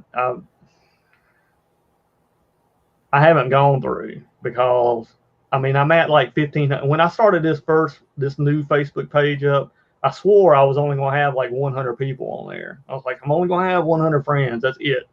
It reaches 100, I'm cutting it off. Now I'm at 1,500, and it's just like, and I don't know where all these people are coming from. Like, I don't know where they see my name. Like, I don't know if Facebook is. suggesting me or something. Like, I don't know. All it takes is for them to like and friend like a half dozen comic book people. Then it just starts suggesting. Is that what it is? Anybody that has anything to do with comics, whether it's it's really weird to me. It's like creator, reviewer, retailer. Because I don't really put myself out there a whole lot. I'm gonna be honest with you. You're probably the only podcast or interview I've done in a year and a half. I mean, I just don't do a whole lot of these because I never really got into comics to be on TV. Because a lot of people tell me all the time, they're like, man, why don't you do a YouTube channel? YouTube, blah. I'm like, man, I don't want to do YouTube. I have no desires in my life to do YouTube. I mean, I don't. And I know that's kind of the way the industry is going now with creators, is that fans want a more intimate relationship with the creators. Yeah, they want more interaction, yeah. But for me, look, why do you want to hear me talk for an hour? I mean, I don't have that much that's that important to hear. And plus I could rather be actually drawing or doing or making comics in that amount of time instead of the time I'm doing a YouTube. Now I'm like doing stuff like me and you are doing. That's awesome, and I would do these more often if I could. But I don't know how these creators do these YouTubes where they have a show every day. You know what I'm saying? Like, I don't know how they get anything done. Like, I don't know. I'm so confused. How do you get 15, 20 pages worth of art done when do you not have a life anywhere else? Like, is it? I don't know. I mean, you know what my wife would do to me if that's all I did was YouTube? And I mean, I would never see my kids. I would never see my wife. I mean, I go back to, maybe I'm just bad, and I am pretty bad at like managing my time. I'm horrible at that. I mean, that's just truth. That's who I am. I've never been the greatest at my personal time. Like, I can manage people. If you give me, because I used to be a supervisor, I can supervise people and manage their time wisely. But if you ask me to manage my time, and yeah, I can't do it. I'll end up on Facebook or I'll end up on Twitter getting into some stupid argument that ain't got nothing to do with anything. And before long, you done spent 2 hours on Facebook doing nothing. You basically wasted your time and your day doing nothing, and that's the same thing with YouTube. Them guys are on there. I mean, look at like Ethan Van Sciver. Dude, he's on freaking YouTube. God knows 24/7 a day. Like 4 hours a day. Like, this dude is always on. It's like, so like I've seen him a few times because I saw like one episode about 3 months ago because he had Graham Nolan on. Yeah. And I'm friends with Graham. So when the episode went live, I got summarily tagged because Graham Nolan was in a post. And I go, oh, what's going on here? And I can see it's a video. And I click on the video. I go, oh, it's that Ethan guy that never showed up to sign my Green Lantern comics in Boston. Great. Yeah. I'm not trust me, I'm not an EVS fan. That's not, for me, I know he is on that freaking YouTube more than anybody I have ever seen in my life. Like, I don't know how that dude functions outside of YouTube. I mean, I'm truly, it's like they live on it. Like it's a drug or something. Like they need that.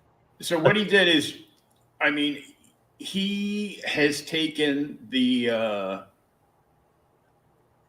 Lady Death motto to like the next level, because all he does is like basically the same comics over and over, but with 70 billion types of variants. Well, dude, he makes so much money off of one Kickstarter. Yeah. I don't even know why he needs to work. the rest of the year. And Ethan's done the same thing. Like he wrote and drew the like his newest book. Bringing back his IP from the '90s, Cyberfrog, Wrecked Planet, Cyberfrog 3, Wrecked Planet. He did that issue, and he just kept it up and up and up and up, and it hit. It's hit like well over $1 million. Yeah, I mean that's like his second or third book that's made like $1 million, and then I don't understand. On top of that, then he hits up a new like modeling design company that does like D&D stuff and like Mezco style like action figures, and they design action figures for Wrecked Planet. So now he's got another one going for that. And then he took all of his 90s Cyberfrogs and put them together into this big giant hardcover, which is ludicrously priced. But all of his fans are his whole fan base is gonna get re-energized when that goes up like on Indiegogo, and drop 100. They're all drop like $300 or $400 on that because they're gonna want the extra. Well, did you ever hear the advice Jim Ballot gave out? I don't know. Do you remember Jim Ballot, the guy that used to be that woman way back in the day? He always swore if you could get 2,000 faithful fans, just 2,000, and these faithful fans would buy anything you sold, like T-shirts, sort of like what Ethan's doing. If you could just find 2,000 people, you were set for the rest of your life. Like they would, as long as you just kept out, putting out. Like if you put out a poster this week or a poster next week, they would still buy it. It would still generate income. And Ethan has just taken that to a whole nother level. I'm not a big fan of Ethan. I think he causes drama to cause drama. Oh yeah. And I don't think the industry needs that. I think we have enough drama going on. We need peacemakers at this particular point in time. But I got to give it to Ethan. I mean, the dude is making money hand over fist. I mean, he's a businessman. He knows what he's doing. If you're willing to do what he's doing, and that's make a lot of enemies on one side or a lot of enemies on the other side, and always poking the bear or always stirring the nest. I can't live that way. Like it takes too much energy, man. I mean, I just, because like I said, he's already made $2 or $3 million off of doing. How much more you need to make? Like, I mean, off of one book. Just put it out now. Just put the book out. Well, I mean, why would I even bother wasting my days on a YouTube when I'm sitting on bank like that? Like what? I don't understand there has to be a point where you've made enough. You understand what I'm saying? Where you've and I'm not saying he can't make more money. I'm just saying find another outlet to do it instead of keep doing the same rhetoric over and over and over. Oh yeah. Well, like Kickstarter is set up so if you're lucky, you can run 4 of them a year.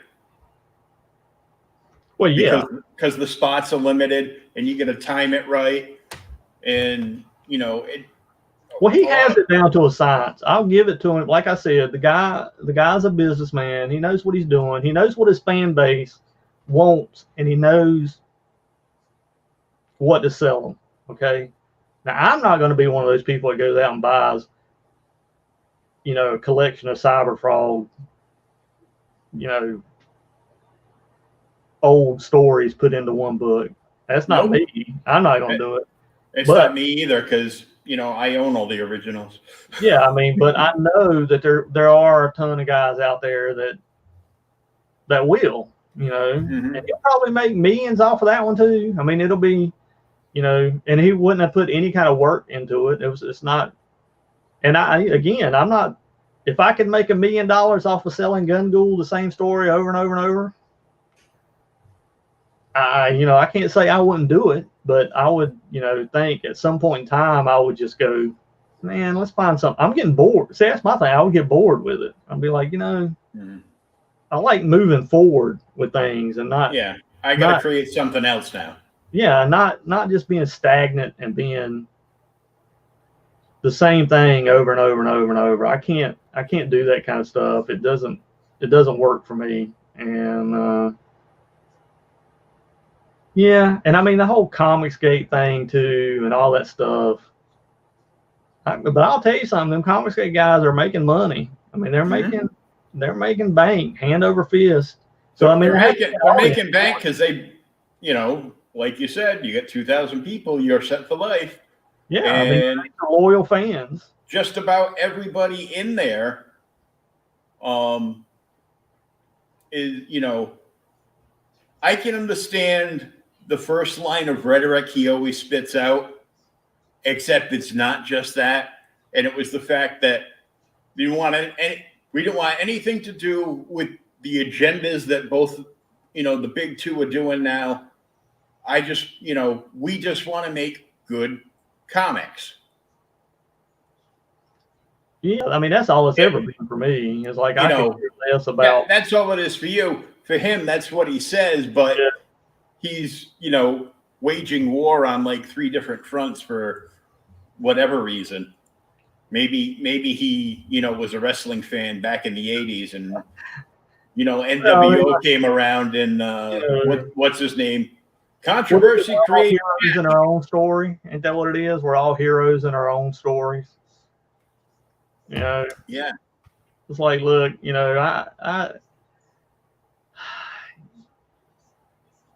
I mean, the whole comic book stuff is so stupid anyways. It's like people getting death threats and getting, cancel culture stuff over just stupid stuff, man. It's like, grow up. It's like, I'm not a kid.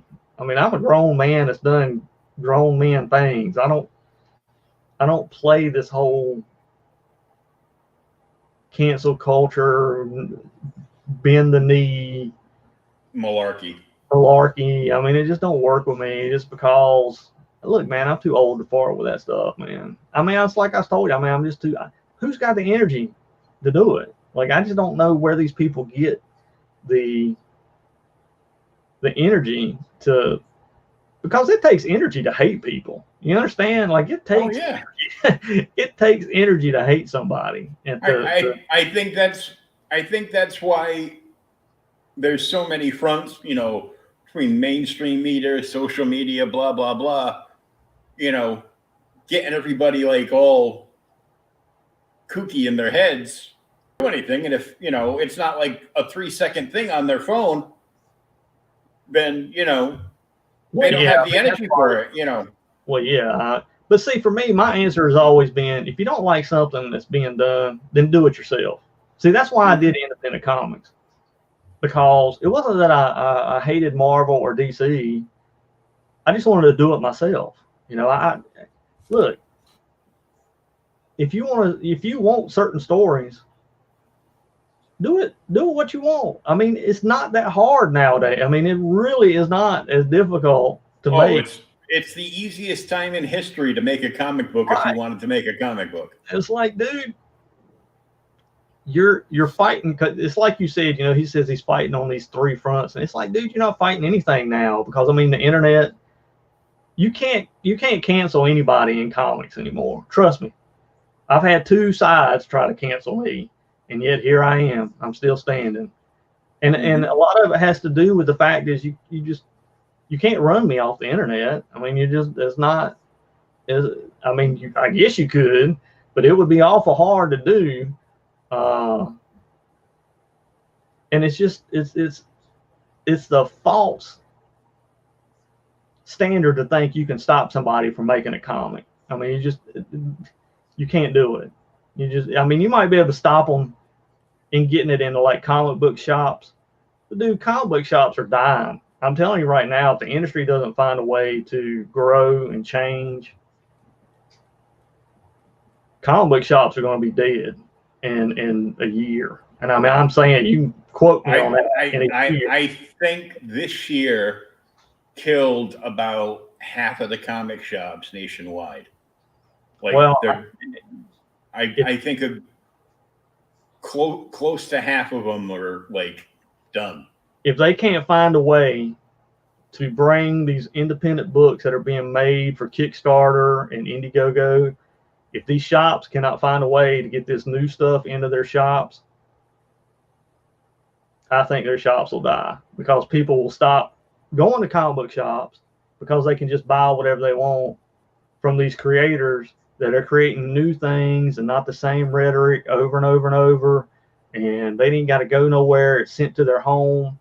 There's no hassle. There's no look. The writing is on the wall. Like, I think right now, I think right now, indie comics are bigger than they've ever been right now.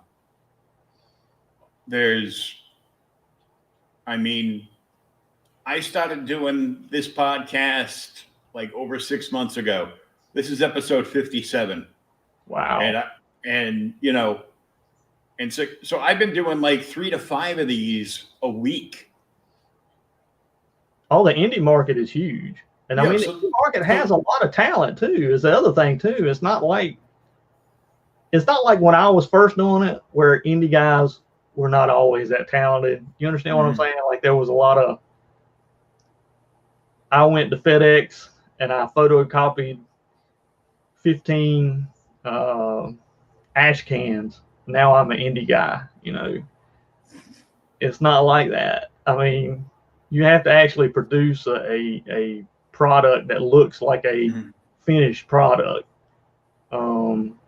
And it's not like 20 years ago where you would have to pray that Diamond would let you list your book for pre-orders in the big catalog, and then you would have to get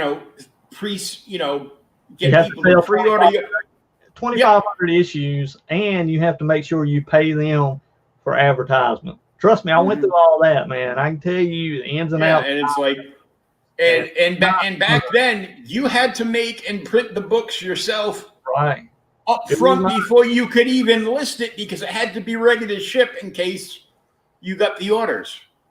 Let me tell you, people have no idea like how it was back in the dude. There were some. It was real work. Now, man, you got it made in the shape. You got it like so easy. It's not even funny. Like, you're not even. It's not even the same ballpark. I mean, it's not.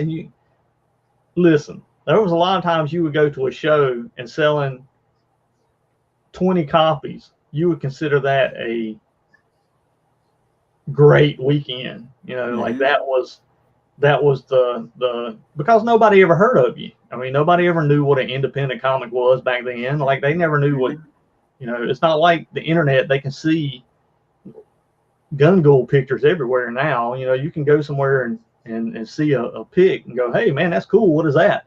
It's not used to be that way, so there's no recognition of what the characters were back then. I mean, you literally had to be a salesman. You had to be like, hey, come here to my table. Come here. You had to. Oh yeah. That snake oil salesman that.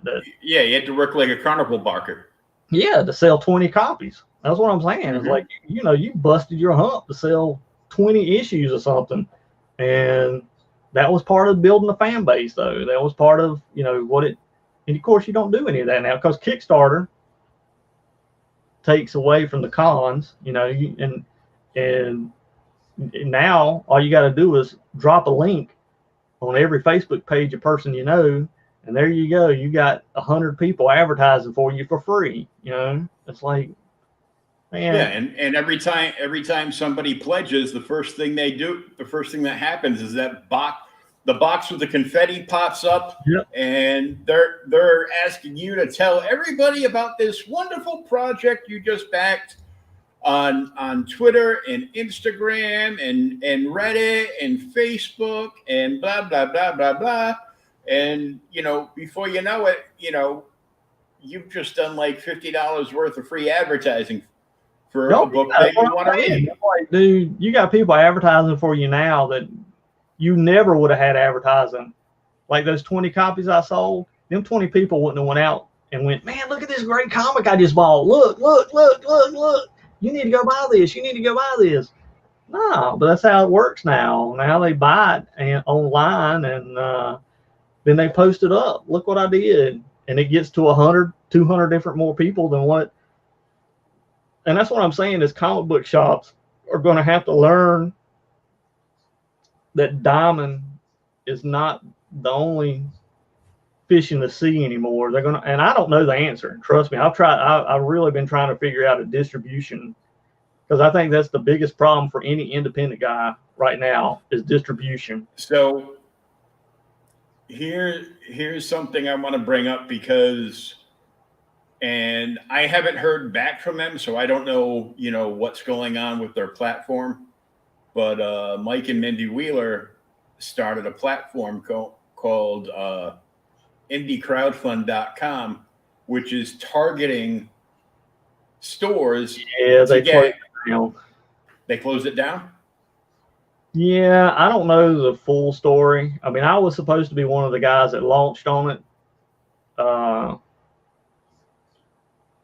I know they closed it down because they had problems with processing, and then they supposedly cleared it up, and it was, it was moving forward again. Then I lost touch with them.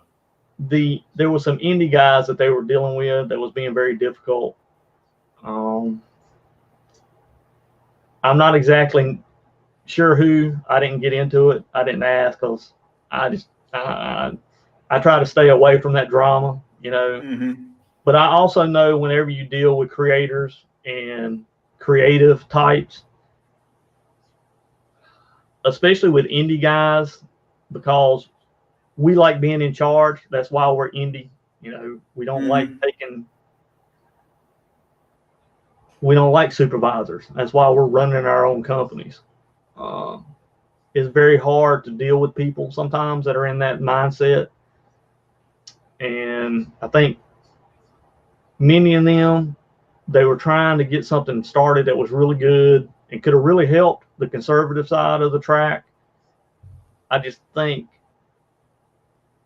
people were expecting too much from the get-go. Like everything has to build up. You can't build Kickstarter overnight. Kickstarter didn't just build overnight. Okay, so and some of those people were having good sales. I mean, they'd already sold like $10,000 worth of books off of that in-crowd or that indie crowd fund, whatever it was that many of them were doing. Mm-hmm. So it wasn't like they weren't making money off of it. So I'm not really sure what the creators were having issue with. But I know whatever it was, it really ticked Mindy and Mike off to the point where neither one of them want to work with independent creators anymore. So they've pretty much decided they're not gonna. We tried to help you all. Yeah. All unbelievable bleepity bleeps, and we're done. That's pretty much it. I mean, I don't know. I mean, like, there's two sides to every story, but I know from experience dealing with creators can be, especially indie guys.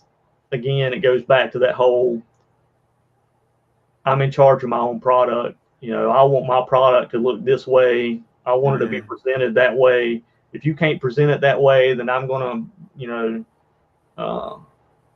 where for me, I'm a little bit more flexible. I'm kind of like, look, you guys are building this platform. Whatever you need from me, I'll do whatever you need me to do. I mean, that was pretty much I thought it was supposed to basically be an internet showcase where you could show your book in this glass showcase that was their platform, and all these stores that they went to the trouble of rounding up that all wanted indie books because they sell really well. And then that's what it was supposed to be, because I know for a fact there were a bunch of shops that were ordering from them. So well, that set up to where comic book shops were going to order. And like I said, I don't know, and I really don't know who it was. because I would probably call them out if I thought, mainly because, look, man, somebody's trying to do something nice. Don't be a dick. I mean, don't be a butthole. You ruined a good thing for the rest of us that just wanted to show off our product. And if they liked it, they contacted us. We did a deal. I shipped out a big case of books to somebody, and day over. Well, that's what I'm saying is they just didn't need. I mean, many of them didn't sign up to be treated like crap by anybody. Like nobody has a right to do that to anybody. So it's kind of like, dude, your ego. I know a lot of people that they were dealing with, and I'm not just saying this. I was probably in the top 4 name wise, okay, as far as recognition. So these other people were not big enough names to be dictating, hey, you're going to do it whatever way I want. You understand what I'm saying? Like, yeah, I want to dictate policy. How many books have you made? Counting this one? Yeah, it's like I don't know these guys. And sometimes it's always that way. You try to do something nice, and people just take advantage of the situation. Yeah, that's why we can't have nice things. Yeah, I mean it's. Well, no, that's Congress. Never mind. And that goes all the way down the system, brother. I know. It's but sad. I mean, the parody book that they had done, Boobs. Yeah, how could Boobs not sell? Well, it did. It sold like $12,000 worth of. Yeah. Well, you know why? It was the collective down in Florida. Danny talked to the owner of the collective, and that like 10 grand worth of that 10 to 13 plus $1,000 worth of books is all just in order for that store. Wow. That's one order. And then like a handful of other people do it, and they were gonna flip all the profits from that book and put it back into that platform. I personally felt like it was going to be a good platform. I thought it could have done a lot of good for conservatives as well as for the comic book industry in general. Because I think again, like I said, somewhere along the line, these comic book shops are going to have to figure out how to get these independent. Because if you don't get any fresh blood into the industry, it's going to die. Like it's just going to die. Like I fully expect my LCS to go down because, and I mean, I love him. He's like the owner of the shop now is like a brother to me. He was originally a guy that was brought in as a manager for the original owner, and the original owner was like, yeah, I'm all set with the comic book industry. So you can either go out and get a real job or you can buy the shop from me. So he bought the shop from him. And this shop has been in business for over 35 years. Wow. I found it when I was 15. Started working there too. Then they only realized I was showing up to do backstock, in the middle of the school day because I'd rather bunk school and go hang out at the comic book store. You can't come in here till after 3:30. You're gonna get me in trouble. But his clientele base now is, for the most part, strictly nothing but Marvel and DC. Well, that's because Diamond doesn't sell anything else, really. I mean, they do, but they don't. I mean, the market in general pushes Marvel and DC. That's what. Oh yeah. I mean, it's almost like the Republican and Democrat thing. It's like there's more than 2 parties that exist. You realize that? Oh yeah. In reality, we know that. But what are we sold? We're sold the 2-party system, And it's the same way with comics. I mean, because really, people don't even talk about Image anymore. When's the last time you heard anybody talk about Image? And the last. Well, I hear about Image all the time because I get the PR stuff and all that all the other crap in. Right. But the last big news that was something besides, ooh, this book's going back to print, and we're doing 30 more covers. Besides that was the Chadwick Boseman cover that Todd did on Spawn that dropped this week. Spawn. Yeah. No, I do remember that. I do remember that. But I mean, that was a special. Yeah. That was a special, But I couldn't tell you any new books that come out from Image. I couldn't tell you the last time I even bought a book from Image. They've got a lot of big sellers, but it's a key niche.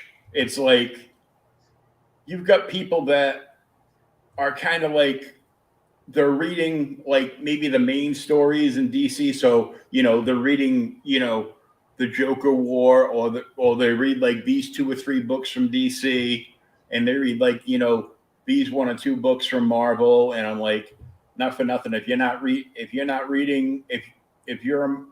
a Marvel fan and you're not reading the new Hulk series, which is like the best thing that they've done in like the last 10 years, then why are you buying those books? But you remember back in the day, Image, that was the place to be creator owned. Like, I mean, oh yeah, if you everybody went there. You could sell 100,000 copies of a book of characters that nobody ever even knew about, never even heard of. Now you're lucky to sell 5,000 copies from Image. Okay. And that's what I'm saying is like Image doesn't even have that power anymore. They've got kind of lost they've lost their identity. They got lost in the shuffle. Well, they turned into like a dark horse. They've turned into. Yeah, they have. And it's like, and nothing against Dark Horse, but Dark Horse has never been a force in the industry. They've always been consistent.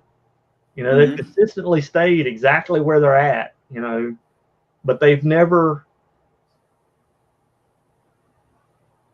changed the industry. They've never given people something where they go, oh my God, I got to have that. And I know you can say Hellboy, but see, I give that more to Mike Mignola than I do Dark Horse. He could have took that book anywhere and it would have sold. It wouldn't matter if it was at Dark Horse or if it was at Image or if it was at IDW or whatever. Mike Mignola has his own fan base that would have sold wherever he went. So yeah, I don't really consider Dark Horse as that. His fans will buy no matter anything, no matter what he does. Yeah, so even now, his name is mostly on those books, just as the creator. He's half the time he's not doing anything on them. So well, that goes back to the whole Ethan thing. He's just making money off of stories that's already been done, or because it's you get to a point where you're just tired of really putting in the work, man. You can, if you can dial it in and make $1 million, until fans start demanding more, and that's what's got to happen.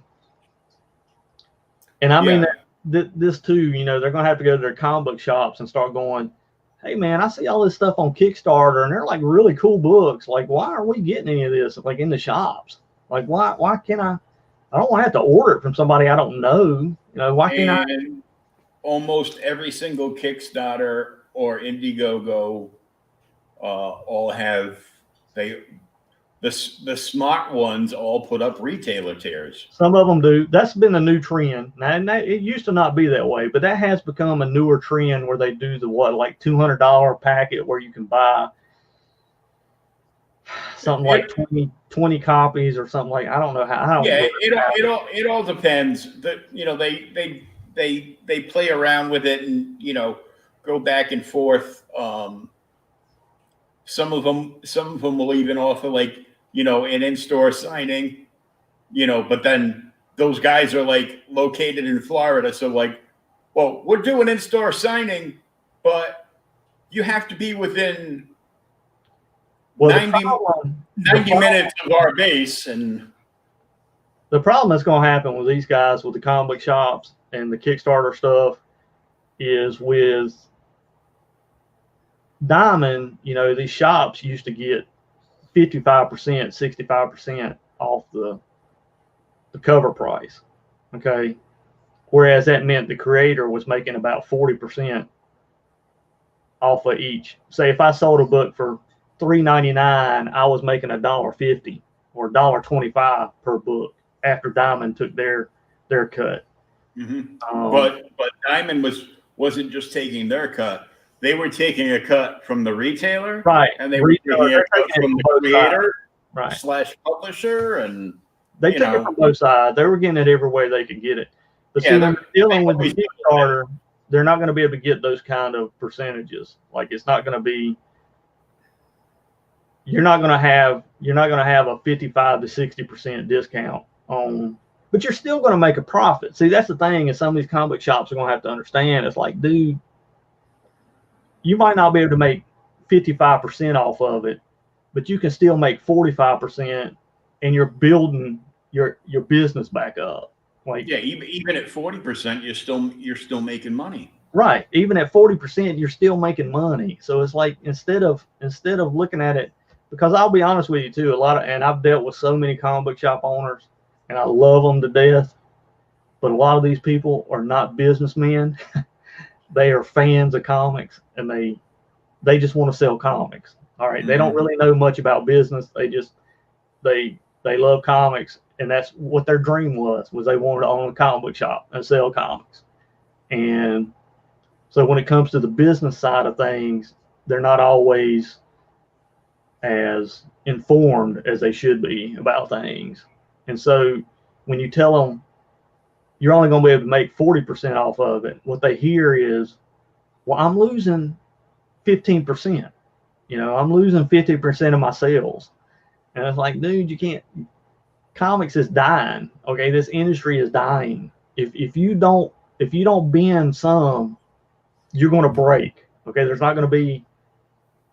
That's for everybody. It's not just for your one little shop. I'm talking everybody across the board. It won't be the creators, because we'll still have Indiegogo and we'll still have Kickstarter. You're not going to have your shop.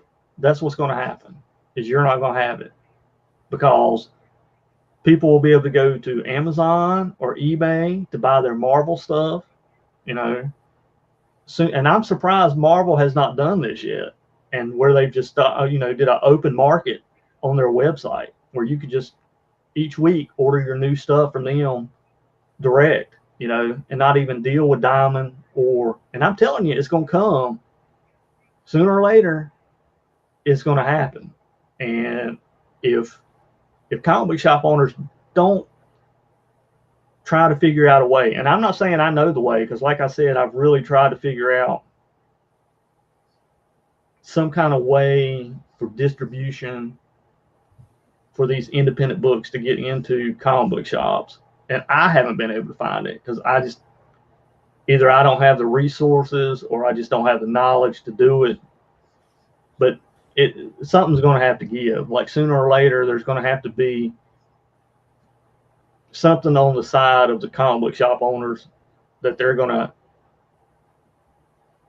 have to give in. Like it's the way of the dinosaur. You know, either you're going to give into it or you're going to die. It's not going to be. I refuse to. Well, you can refuse to do it. I mean, but it's like you said. How many comic book shops have already crashed and burned this year? I mean, I can't imagine. Some big name ones too. If things keep going the way they're going, I mean, even if by November, you know, everything is turned back to normal, you know, everybody's like, all right, you can get out, you can start doing things. It's still going to take months to recover from this 8 months of not being able to do anything. Mm-hmm. So just because people can go out does not mean comic book shops are going to be okay now. That's what I'm saying, is they don't understand this as the industry is changing. It's like, and the industry is changing. It's whether, like I said, whether we like it, because I don't even like it. You know, I like comic book shops. I want comic book shops to succeed. You know, I want to see I want to see many of them open up. Like if I saw them on every street corner, I'd be happy with me. You know, I love comic book shops, but I just don't think they're not. There's no legitimate way to keep them around doing it the same way you're doing it through Diamond. It's just Diamond killed the industry. I mean, Yeah. I hate Diamond. Diamond needs to go under. And yeah, I mean, they are the worst thing that ever happened to comics. I don't care what anybody talks to me about. I'll tell you, if anybody ever said anything to me about what's the worst thing that ever happened to comics, Diamond. Diamond is the worst thing that could have ever happened to comic books. And they're never going to let go. You know, they're never going to let go until, like you said, unless they go under. And I don't know how he hadn't gone under. I don't know how they hadn't gone under, to be honest with you. I don't know where they're making their money. I think he's like neck deep in debt right now. Well, and two, if he does go under again, that's gonna hurt the rest of the industry, because we got no other distribution out there. And these shops, what are they going to do? And this is what I'm saying, in that something else. If they have to order independently from each publisher, then, you know. Well, they'll never be able to do it because these publishers aren't even set up to do that kind of stuff. Like that, you'd be mailing out too many. I mean, in New York alone, how many comic book shops are there? I mean, Lord. Not as many as there were. It would take forever just to mail out the ones that are in New York. You couldn't do it. That's what I'm saying is, unless you have a distribution center set up, you just couldn't. And that's where Diamond has really screwed the pooch. And it's really hurt us that there's been no kind of competition with Diamond. Well, you also have the thing with DC, where they had split between the two smaller distributors, and one was Midtown, and Midtown sucks so bad. Well, they've never met a book they haven't damaged. You know, kind of like Diamond. But they cut ties. You know, DC cut ties with them, and so now the only distributor they have is LSU or whatever it's called, and so they're like, you can still, if you were getting distributed through Midtown's distribution center, which is of course called something else for tax purposes, you can still order through them through November, but November 1st is the cutoff date. And then you have to open an account with this other guy, with this other distribution center, or you're no longer going to be selling DC Comics. See, and that's the problem too. To which the answer from that distributor was, oh, wait, there's more. If you don't order a minimum of $500 a month of DC product, you don't get anything. You have to order a minimum $500 a month of DC product. And if you fall short,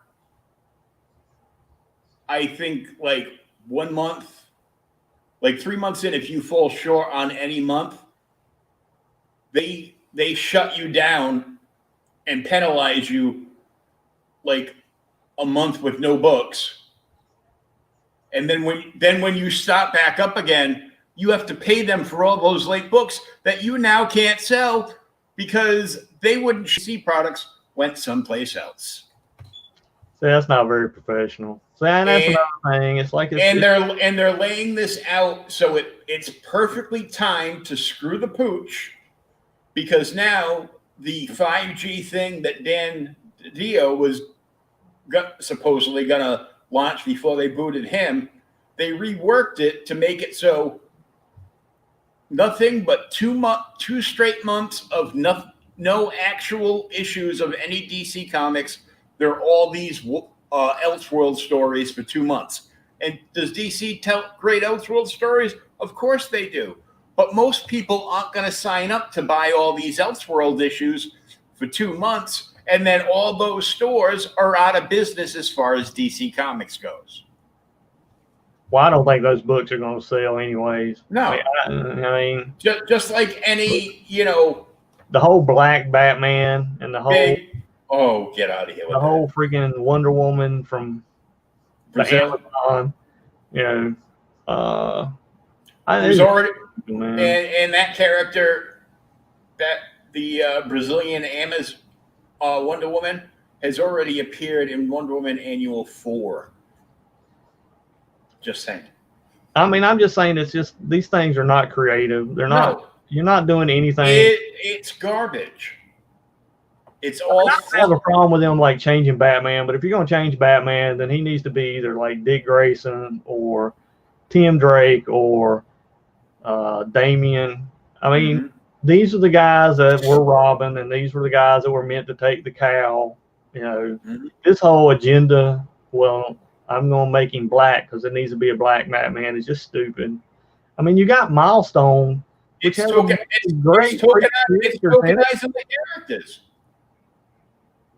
Well, I mean, the Milestone characters are awesome, and they have them at DC. They own all of them, but they don't do anything with them. They're supposed to be relaunching some of them. I mean, they're all good. I mean, they're all good characters. They're all good story ideas, and it's like there's no reason to butcher the characters you have established when you have other characters that are as good, you know, but they just need the tread. You know, they need DC to get behind them and push them as like good books and put, you know, good artists and good writers on them, and you know, instead of going, well, we're going to cheap out on it and just make Batman black because everybody will buy Batman anyway. So, you know, it's just stupid, man. It's like at some point in time, I would think black people would get tired of being just treated like second-class citizens. Like, look, man, you don't even deserve a new character. We're gonna sell you this regurgitated nonsense, and it's like, it's horrible. I don't know why they do that. Like, I don't know what in their mind where they think that this is a good idea, and it's just not, man. It's like, man, people deserve better than that. It's like, especially from DC. Like DC, man, you're supposed to have all these ideas. DC had the first black superhero with Black Lightning. Well, dude, like I said, they have so many great black characters as is. It's like, I just don't know. I don't get it. I don't understand where they're going, why they felt like this was a road they needed to travel down. And, you know, again, it goes back to agenda driven. You're acting like you're really doing something, but you're not. You know, you're not really doing anything for the black community by doing this. If you really want to do something for the black community, then give them real heroes that they can relate to and that are, you know, good characters. Quit giving them regurgitated nonsense. You know, it's like it just doesn't make it. And Marvel does the same thing. Marvel you know, it's the same. It's easier for these people to change characters. Like if because they know, one, real comic book fans are not going to buy a brand new gay character. I'm telling you that right now. It's not going to sell in the market. So what do? They take a character like Iceman and they turn him gay because they know he's already got a fan base. You know, it's like, and they know they might lose half the fan base, but if they can sell it to, you know, the other half, well, that's still half more than they would have had if they'd have created an original character that was gay, and they can still say, hey, look, you know, we have gay characters. You know, they did the same thing with Alan Scott, Golden Age Green Lantern. Yeah, I mean, it's all a facade. It's all this idea of, first they want you to believe that it's something that needs to be in the market, which it doesn't. It doesn't need to be in the market because, look, me and you have already said this time and time again. If you want to make a comic, you can make a comic. All right. There are plenty of gay creators out there. If they want to create gay comics, they can do it and they can sell it. All right. It's that simple. There's nothing magical, whimsical, or difficult about it. You know, this idea that the only way a gay comic is going to sell is if DC or Marvel turns one of their main characters. It's just stupid, man. It's the dumbest thing I have ever in my life. It's like going, you know, people don't really care about the sexuality. Well, if that was true, then why do you need to change his sex? Like there would be no reason to change him gay if people didn't care about the sexuality of characters. If that played no prominent role in what the character does. They brought the modern Batwoman in. But yeah, she don't sell any books. And you know, she was gay right off the bat. She sold during the New 52 run, and after that initial run, it's like, yep, the thrill is gone. We're good. Yeah, I mean it's always you'll get that new sticker sale, you know, which is like you said, it's we got to buy everything because it's new, you know.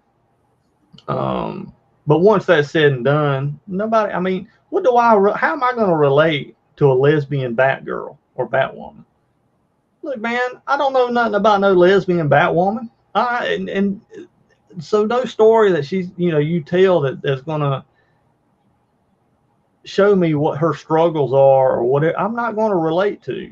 I mean, that's just not, I'm not going to relate to it because I'm not a lesbian. I'm not, you know, it doesn't work that way. And that's what main characters are. You know, these are the people we relate to and, you know, we share the story with. You know, these are the characters that we go, man, I could be like Spider-Man. I know what it's like to have a blue collar job and being treated like crap and, you know, just want to be doing the right thing. And see, we can relate to that.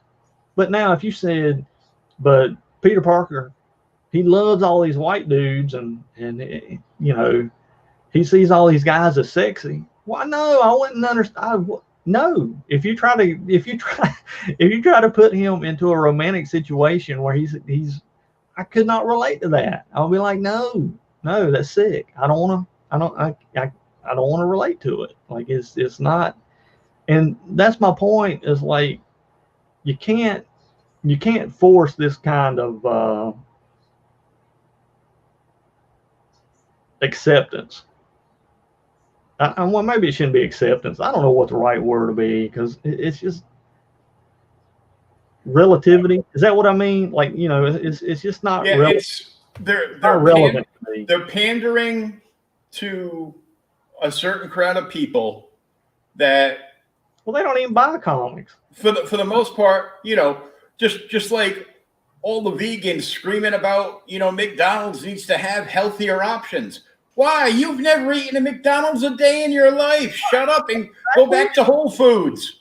Yeah, go to Whole Foods. Why are you trying to ruin it for the people that eat McDonald's? What I mean, why does that bother you so much? Like, why does it bother you that I need a white heterosexual Batman? Why does that frustrate you so bad? Like, what is it about me having that role model that ticks you off so much? Like, why do you feel that I have to have a gay role model? Why? I mean, I don't say you have to have a Christian role model. I don't go around saying, hey, you know, if you're not reading straight white men comics, then, you know, you need to be. You know, it's just, it don't make any sense to me. It's like I understand to some point they're trying to get people more accepting of them, but I don't think people go around hating gay people anymore. I mean, it might used to be that way, but dude, it's not. I don't know not one person that hates gay people in my flock of friends. Like, I don't know. I just don't know these people. And well, because it's because nowadays just about everybody's got a relative somewhere down the chain that is.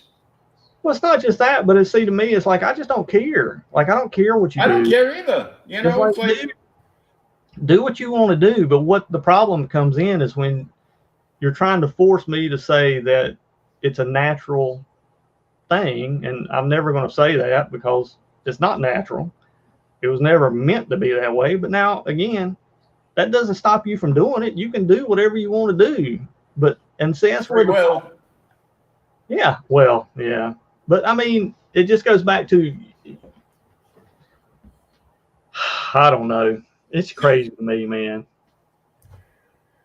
It is, but you know, it's them pandering to various groups that are the loudest on Twitter. Well, yeah, the mentality that Twitter is actually real life. That's the other thing that's really stupid. Mm-hmm. It's like Twitter is not real life. Like real mature people don't live on Twitter. Like that's just Twitter is filled with. I go on Twitter to share this stuff.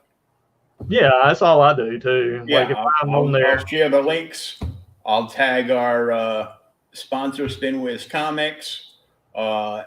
Anybody else? Like I've done I didn't think I did this many, but apparently, like last week, I did like a half dozen of what I call 5-minute reviews. They're never 5 minutes.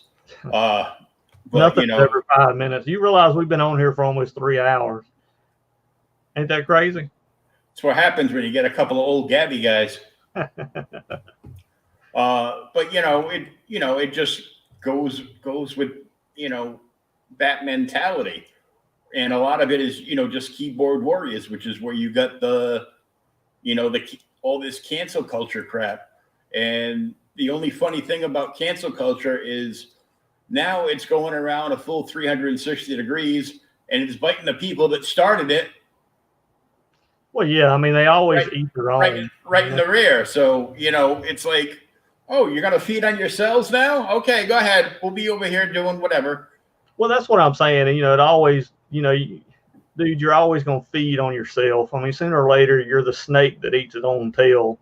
And, I mean, you can't be, and this goes back to being negative all the time and always hating people and always pushing the hate. And, if you don't stop doing that kind of stuff, it bites you in the rear end. I mean, it literally, it will consume you to where everything is hateful.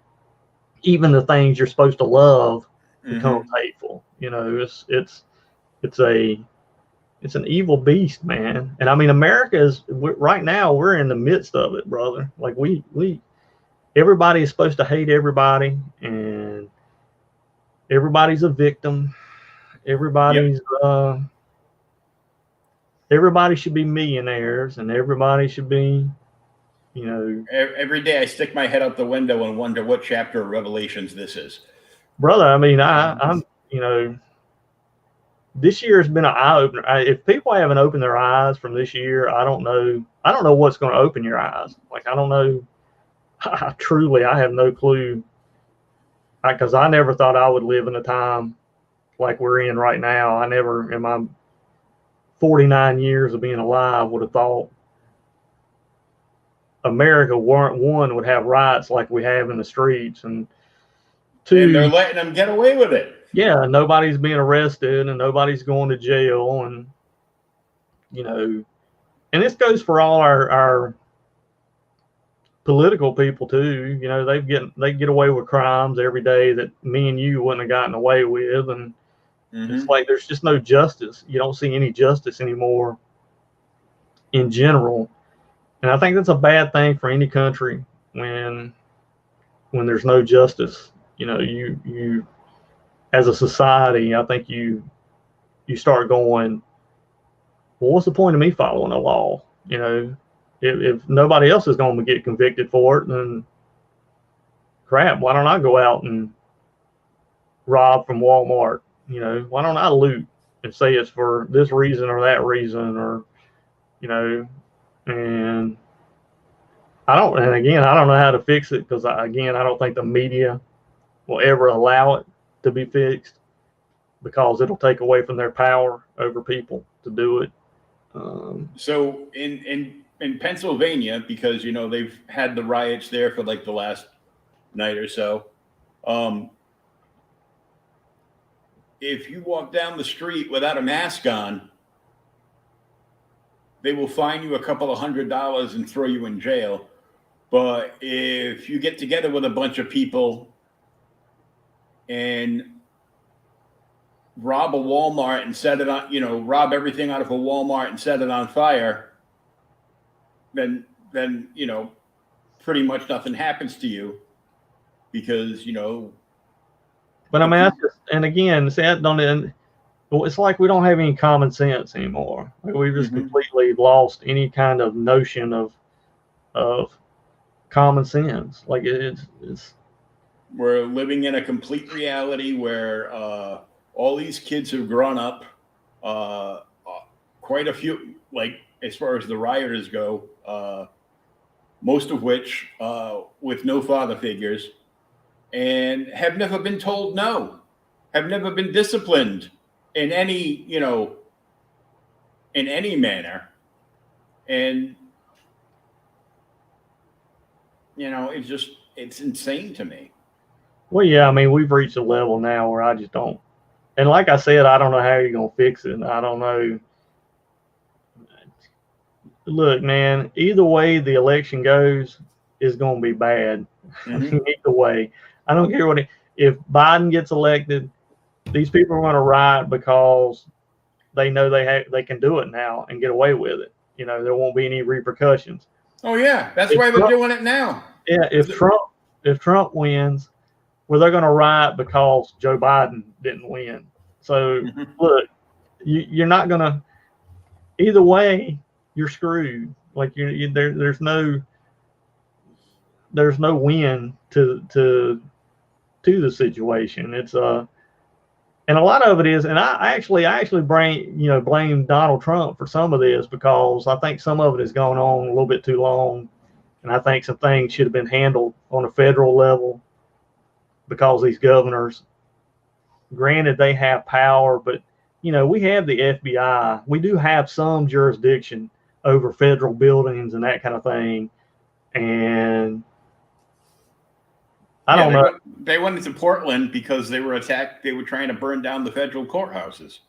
Yeah, I mean, and I think. And they put him in there, but it's limited federal power unless he does what the entire Democratic Party have been threatening that he was going to do, so he could retain his power base, which is to declare martial law in the country. Well, the thing is, as the president, you're supposed to protect all Americans, okay? And that even means if a governor goes, "Hey, you're not protecting my people." No, he answers to everybody. He doesn't just answer to the governor. And those people who had their businesses burned down, Donald Trump was supposed to be the president that protected their assets just as well as the governor. The governor, to me personally, if you don't obey your oath, then you should be removed from office. Okay. And the governors took an oath to protect the people and to protect their assets.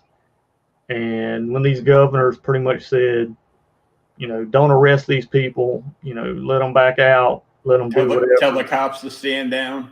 Right. Tell the cops to stand down. Well, then these governors should have been removed from office because they should have been arrested. You just disobeyed your oath. You're no longer obeying what you were put into office to do.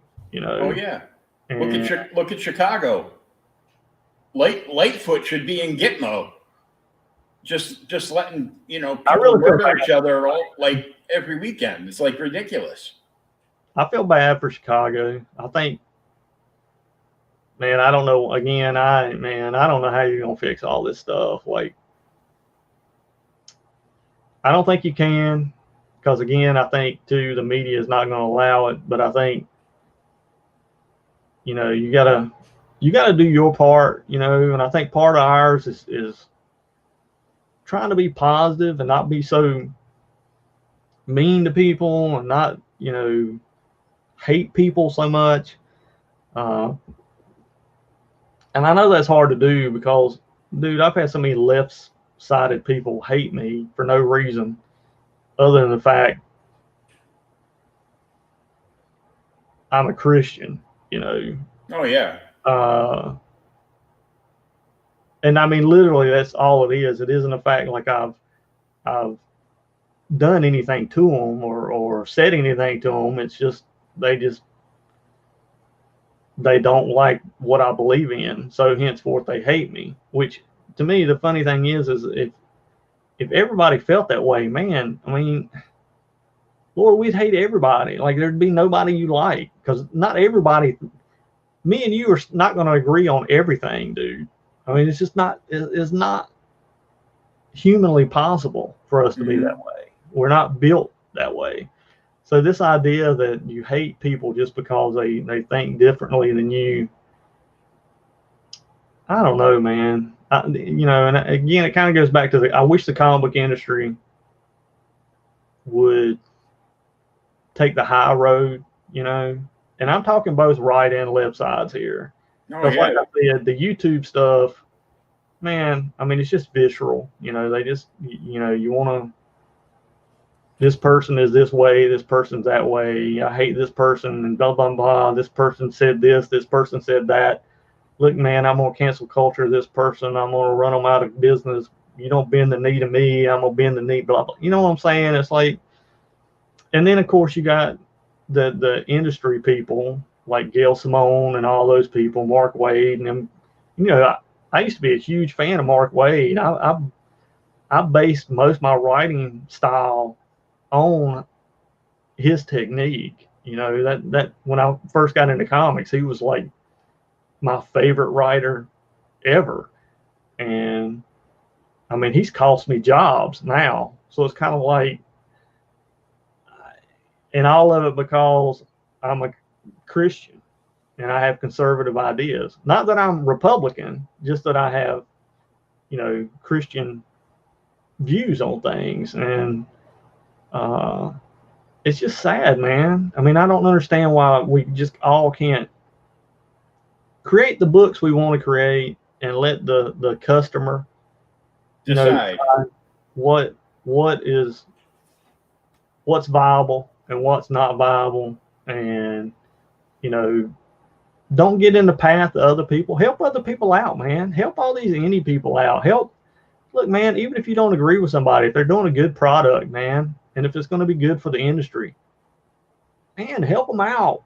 You know, put a link on you, say, man, look, this book looks good. I don't agree with everything he says. But man, this stuff looks good. You know, I think the story's cool. I think it could help, you know, the industry. I think if we had more of that and less of bickering and just hate. Dude, it's just hate. I don't know how else to say it, but hate. Yeah, it is. It's straight up hate. Literal, straight up hate for everybody. And I don't know why. It's like we're all just trying to do the same thing. We're all just trying to create the stories we want to create.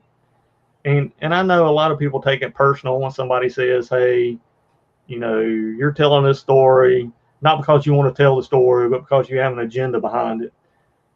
Yeah, that could be true, but you know, it also could be true that they really wanted to tell a story that hit on their agenda. You know, I mean, there's nothing wrong with that per se, other than the fact that if I don't like it, you shouldn't beat me up for not liking it.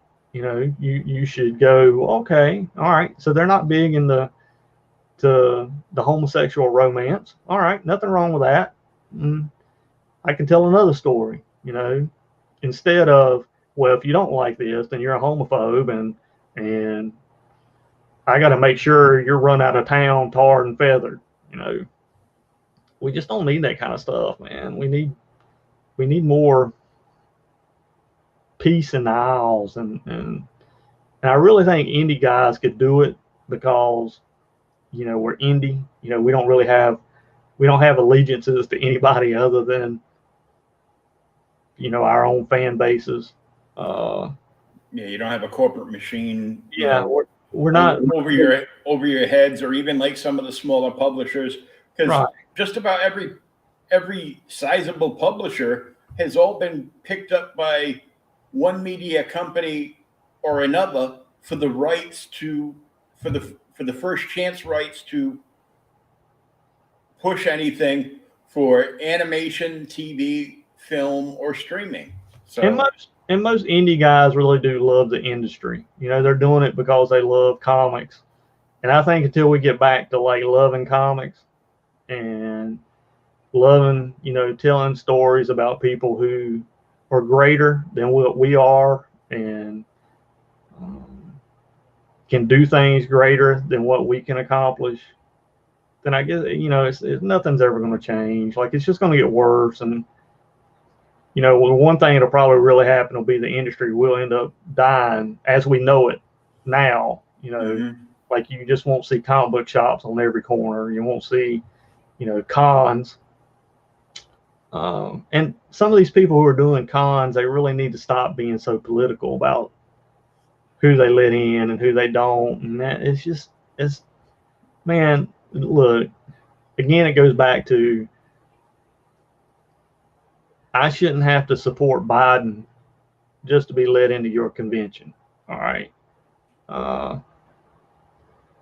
And I shouldn't hate Trump just to be let into your convention, because you're not helping the fans, and you're not helping the comic book industry by doing stupid crap like that. You just, it's not. Well, it's not even just that. It's, you know, none of these shows are, you know, Comic-Cons anymore. They're all pop culture events. Well, yeah, it's turned into that too. Most of them shove worlds are the worst with that. Yeah, most of them shove all the comic book guys like in the second floor, back corner, squish them all together, and then the rest of like this huge venue is Hollywood. Yeah, I mean, comic book shows in general have turned into multi-medium media shows. I mean, I was fine, you know, with the old creation conventions like years ago, and you would have like, you know, one or two, you know, celebrities there, and you know. Yeah, but you know the celebrities we got, and these were the cool celebrities. We got like the witch from Conan the Barbarian, you know, the one that played the witch that had sex with him inside the hut when he got free. You understand? Well, like, these were really, yeah, they were in movies, but they were not like big name people. They were B actor list people who maybe had one role that was on for 5 minutes and had a little comic book following, fan following, or something like that only comic book people would know about, or somebody who was really into Conan would know about. Or it was never, hey, let's get I don't know, Chris Evans. Let's get the entire MCU there. And they're gonna want like just south of $1,000 to sign their name on a pre-printed picture.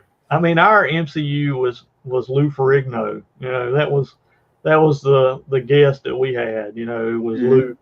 That was the big name. You know, Lou Ferrigno was a big name at shows way back in the day. I mean, but that's what it should be now. It shouldn't be. If you're gonna do comic book shows, I think you really need to get back. I'm with you. I think you need to get back to doing comic book shows. There's plenty of comic book artists out there all over America where you can do shows. I mean, there's a ton of them. See, the problem is a lot of these shows want to charge artists a buttload of money to come set up now, which is retarded to begin with. You know, when I first did shows back I never paid for the setup ever. You You know, that was just never and this was for places like Wizard World Chicago and most of Wizard Worlds I never paid for.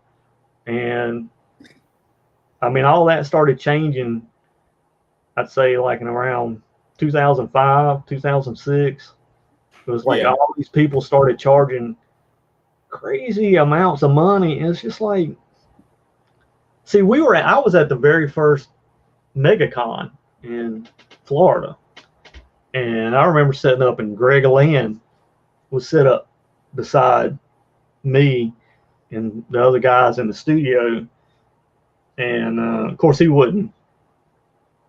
He was a nobody at the time. Like, and we all thought it was pretty funny because it was like, man, ain't nobody gonna buy your stuff. You trace it off of freaking photos, man. I mean, we'd all sit there and make fun of it. And now look at us. We're the ones that are stupid. He made a ton of money, and we're the dumb ones. Mm-hmm. But I just remember that because I thought that was a funny thing, because now, you know, looking back at it, I can see how stupid we were and how he made a buttload of money off of doing what he did. But at MegaCon, we were begged to come. Like, this was their first show, and this was even at a hotel. It wasn't at a convention center. It was like I guess it was at a convention center, but it was a hotel convention center. You know what I'm talking about? I mean, they're a little different. So,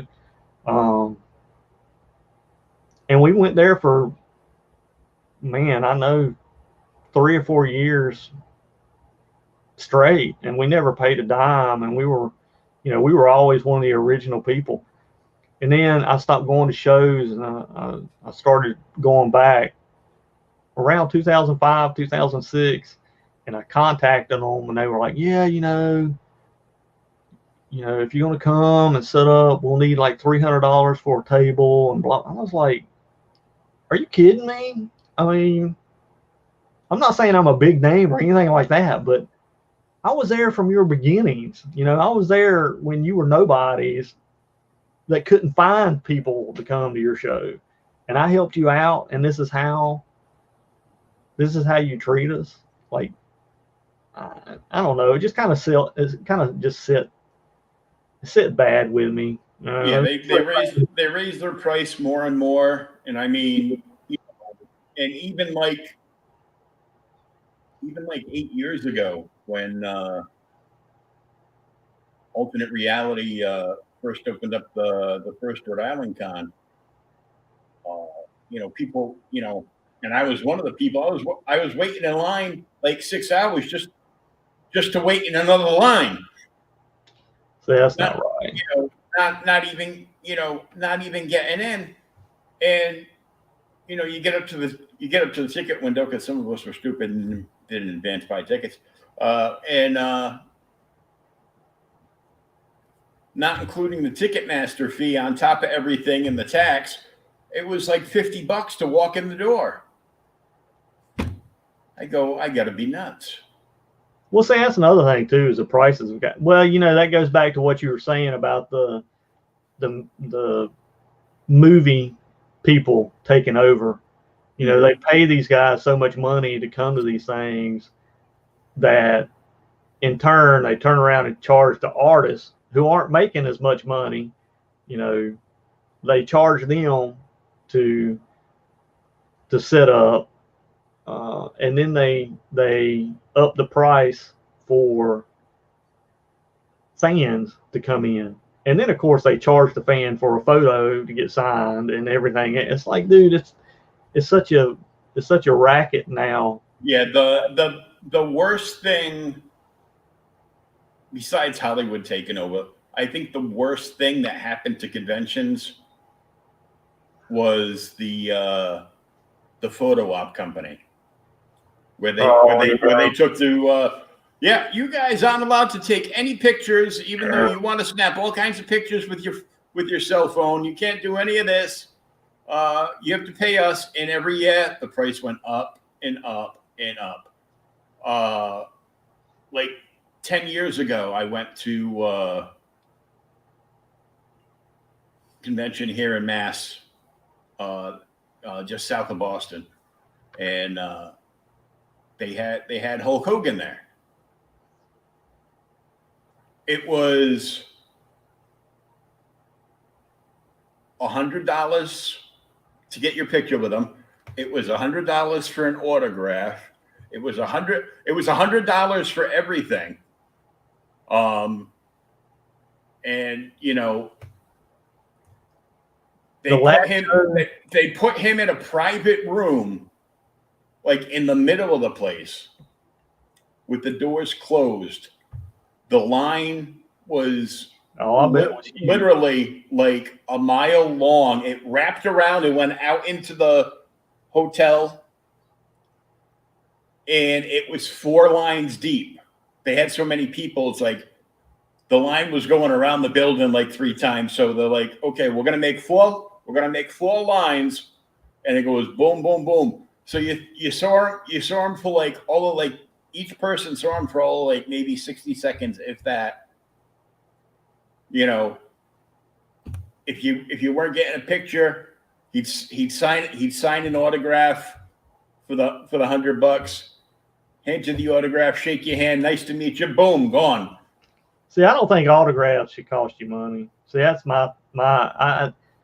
dude, the last show I went to, Val Kilmer was one of the bigger, and I've actually never seen him at a show, so I was kind of like, man, you know, I actually would like to get his autograph. And they had a bunch of tombstone posters people were selling that you could. I was like, man, how cool would that be to have a Val Kilmer signed tombstone poster hanging up in your studio? That would be awesome. But dude, his signature alone was like $150, and you had to pay something else too. By the time it was all said and done, it was going to be like $225. And it was just like, maybe it's just me. I'm not a big enough fan of people to think somebody's signature is worth $225. But I don't know. No, it's not you. I call bullshit on it all the time. I didn't see a point. I was like, but let me tell you, I mean, he had a line. Don't get me wrong. That dude was. Oh yeah. I mean, he was, and I always thought, I was like, man, if he's making that much money per person, there is no telling how much money he made at the end of that show. Like, I mean, he probably made more in those 2 days than most of us make all year long. I mean, it literally was that kind of line and that kind of. Well, look at before he passed, look at Stan Lee. Oh yeah, Stan had huge.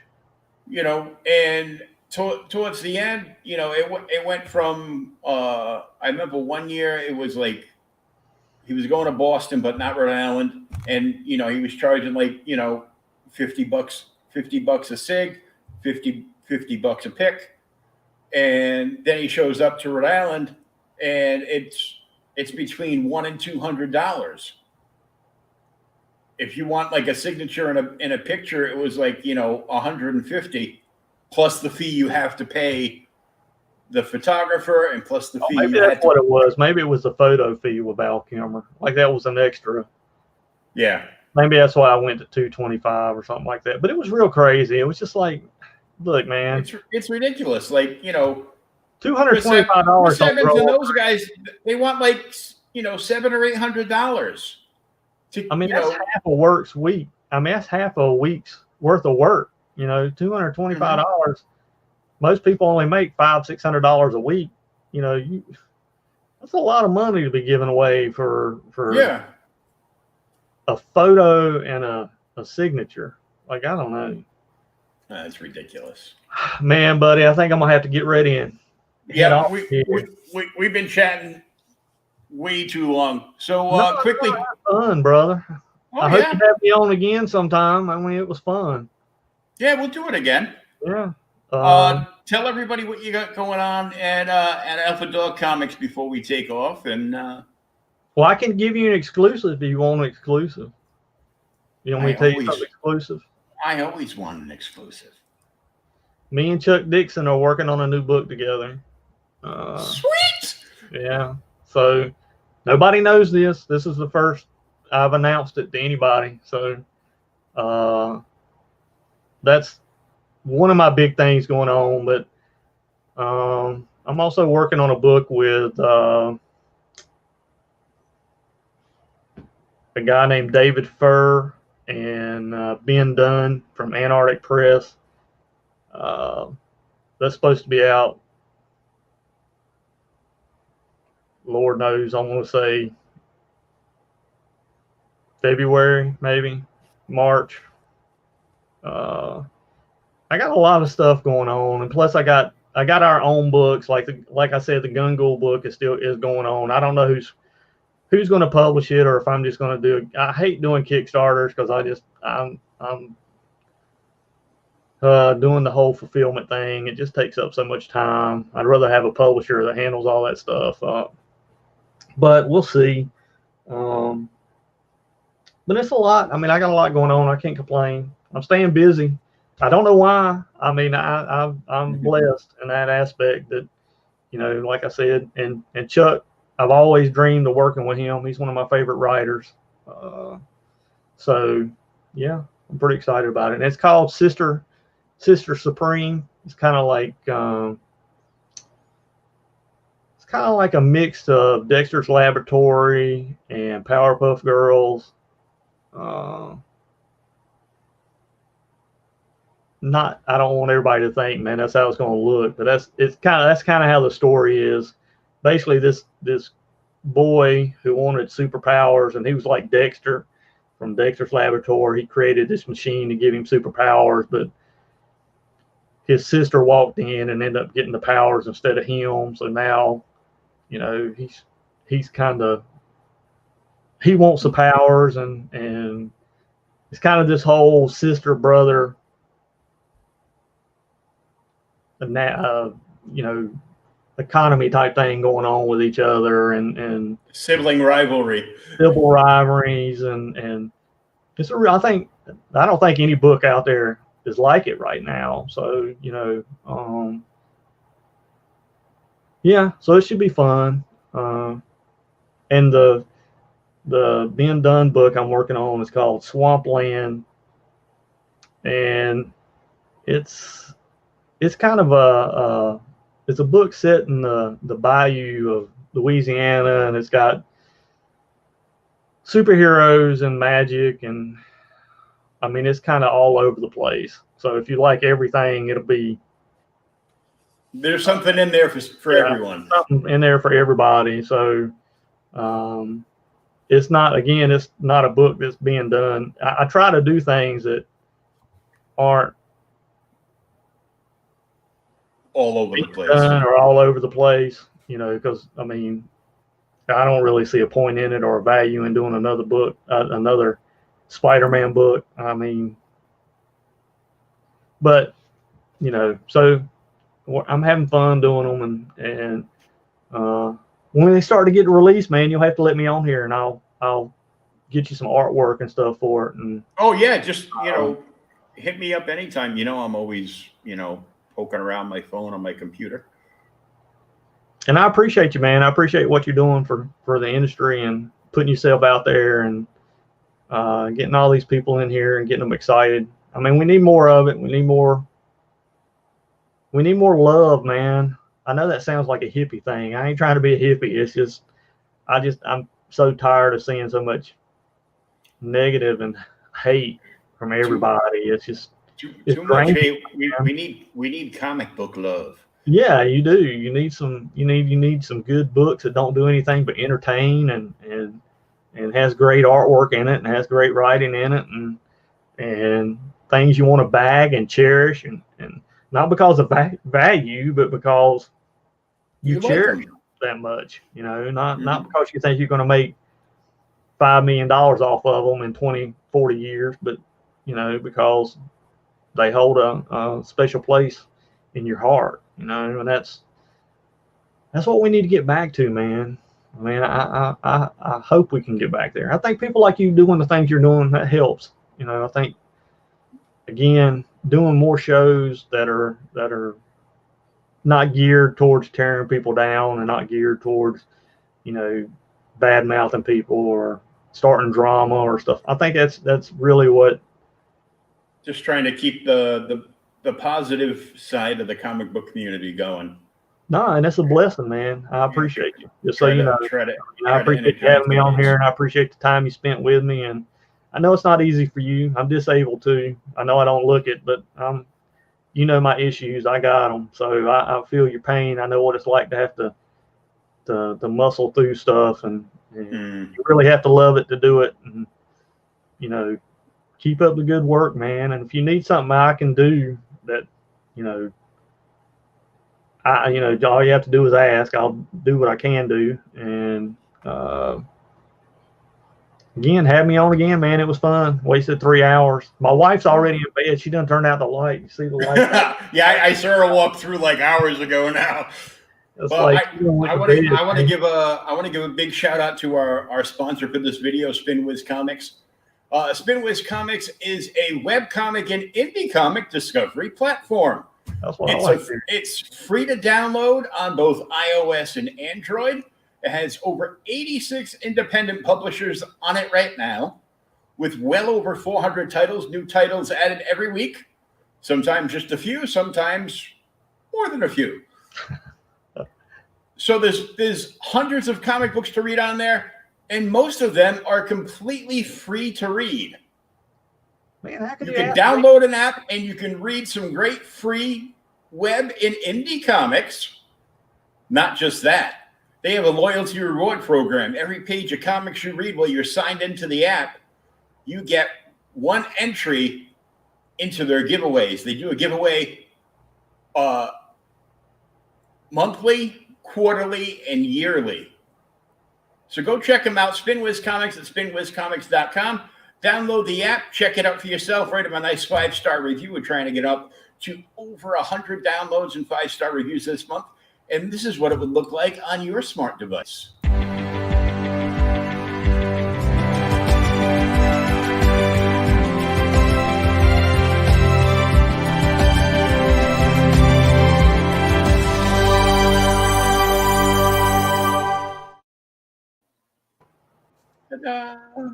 Yeah, it was nice, man. Send me the link to it, and I'll put them up on our Alpha Dog site. Oh yeah, definitely. I'll send you the link. You know, after coffee tomorrow. Yeah, man. Yeah. So I want to thank our guest Will tonight for hanging out and just chatting away with us for hours. Yeah, bro. We had a blast talking, comic books here, there, and everywhere. And I'll be back tomorrow night with an episode of OK Boomer. We're gonna dive into Superman 199, the first Flash versus Superman race. And then Friday, I'll be back with more guests on another episode. And until then, I'm Will. You can find me at JokerFan on Twitter or JokerFan1969 on Instagram. And Will Claigan, you got to go find him. I'm all over the place, brother. You look up my name, you'll find me anywhere. I'm everywhere. He's everywhere, but the link is right here. You can follow him at Alpha Dog Comics, and you can jump over to Amazon, and you can get Volume 1 of The Gun Ghoul right there. So all the links are right there. Follow him. Check out Alpha Dog Comics.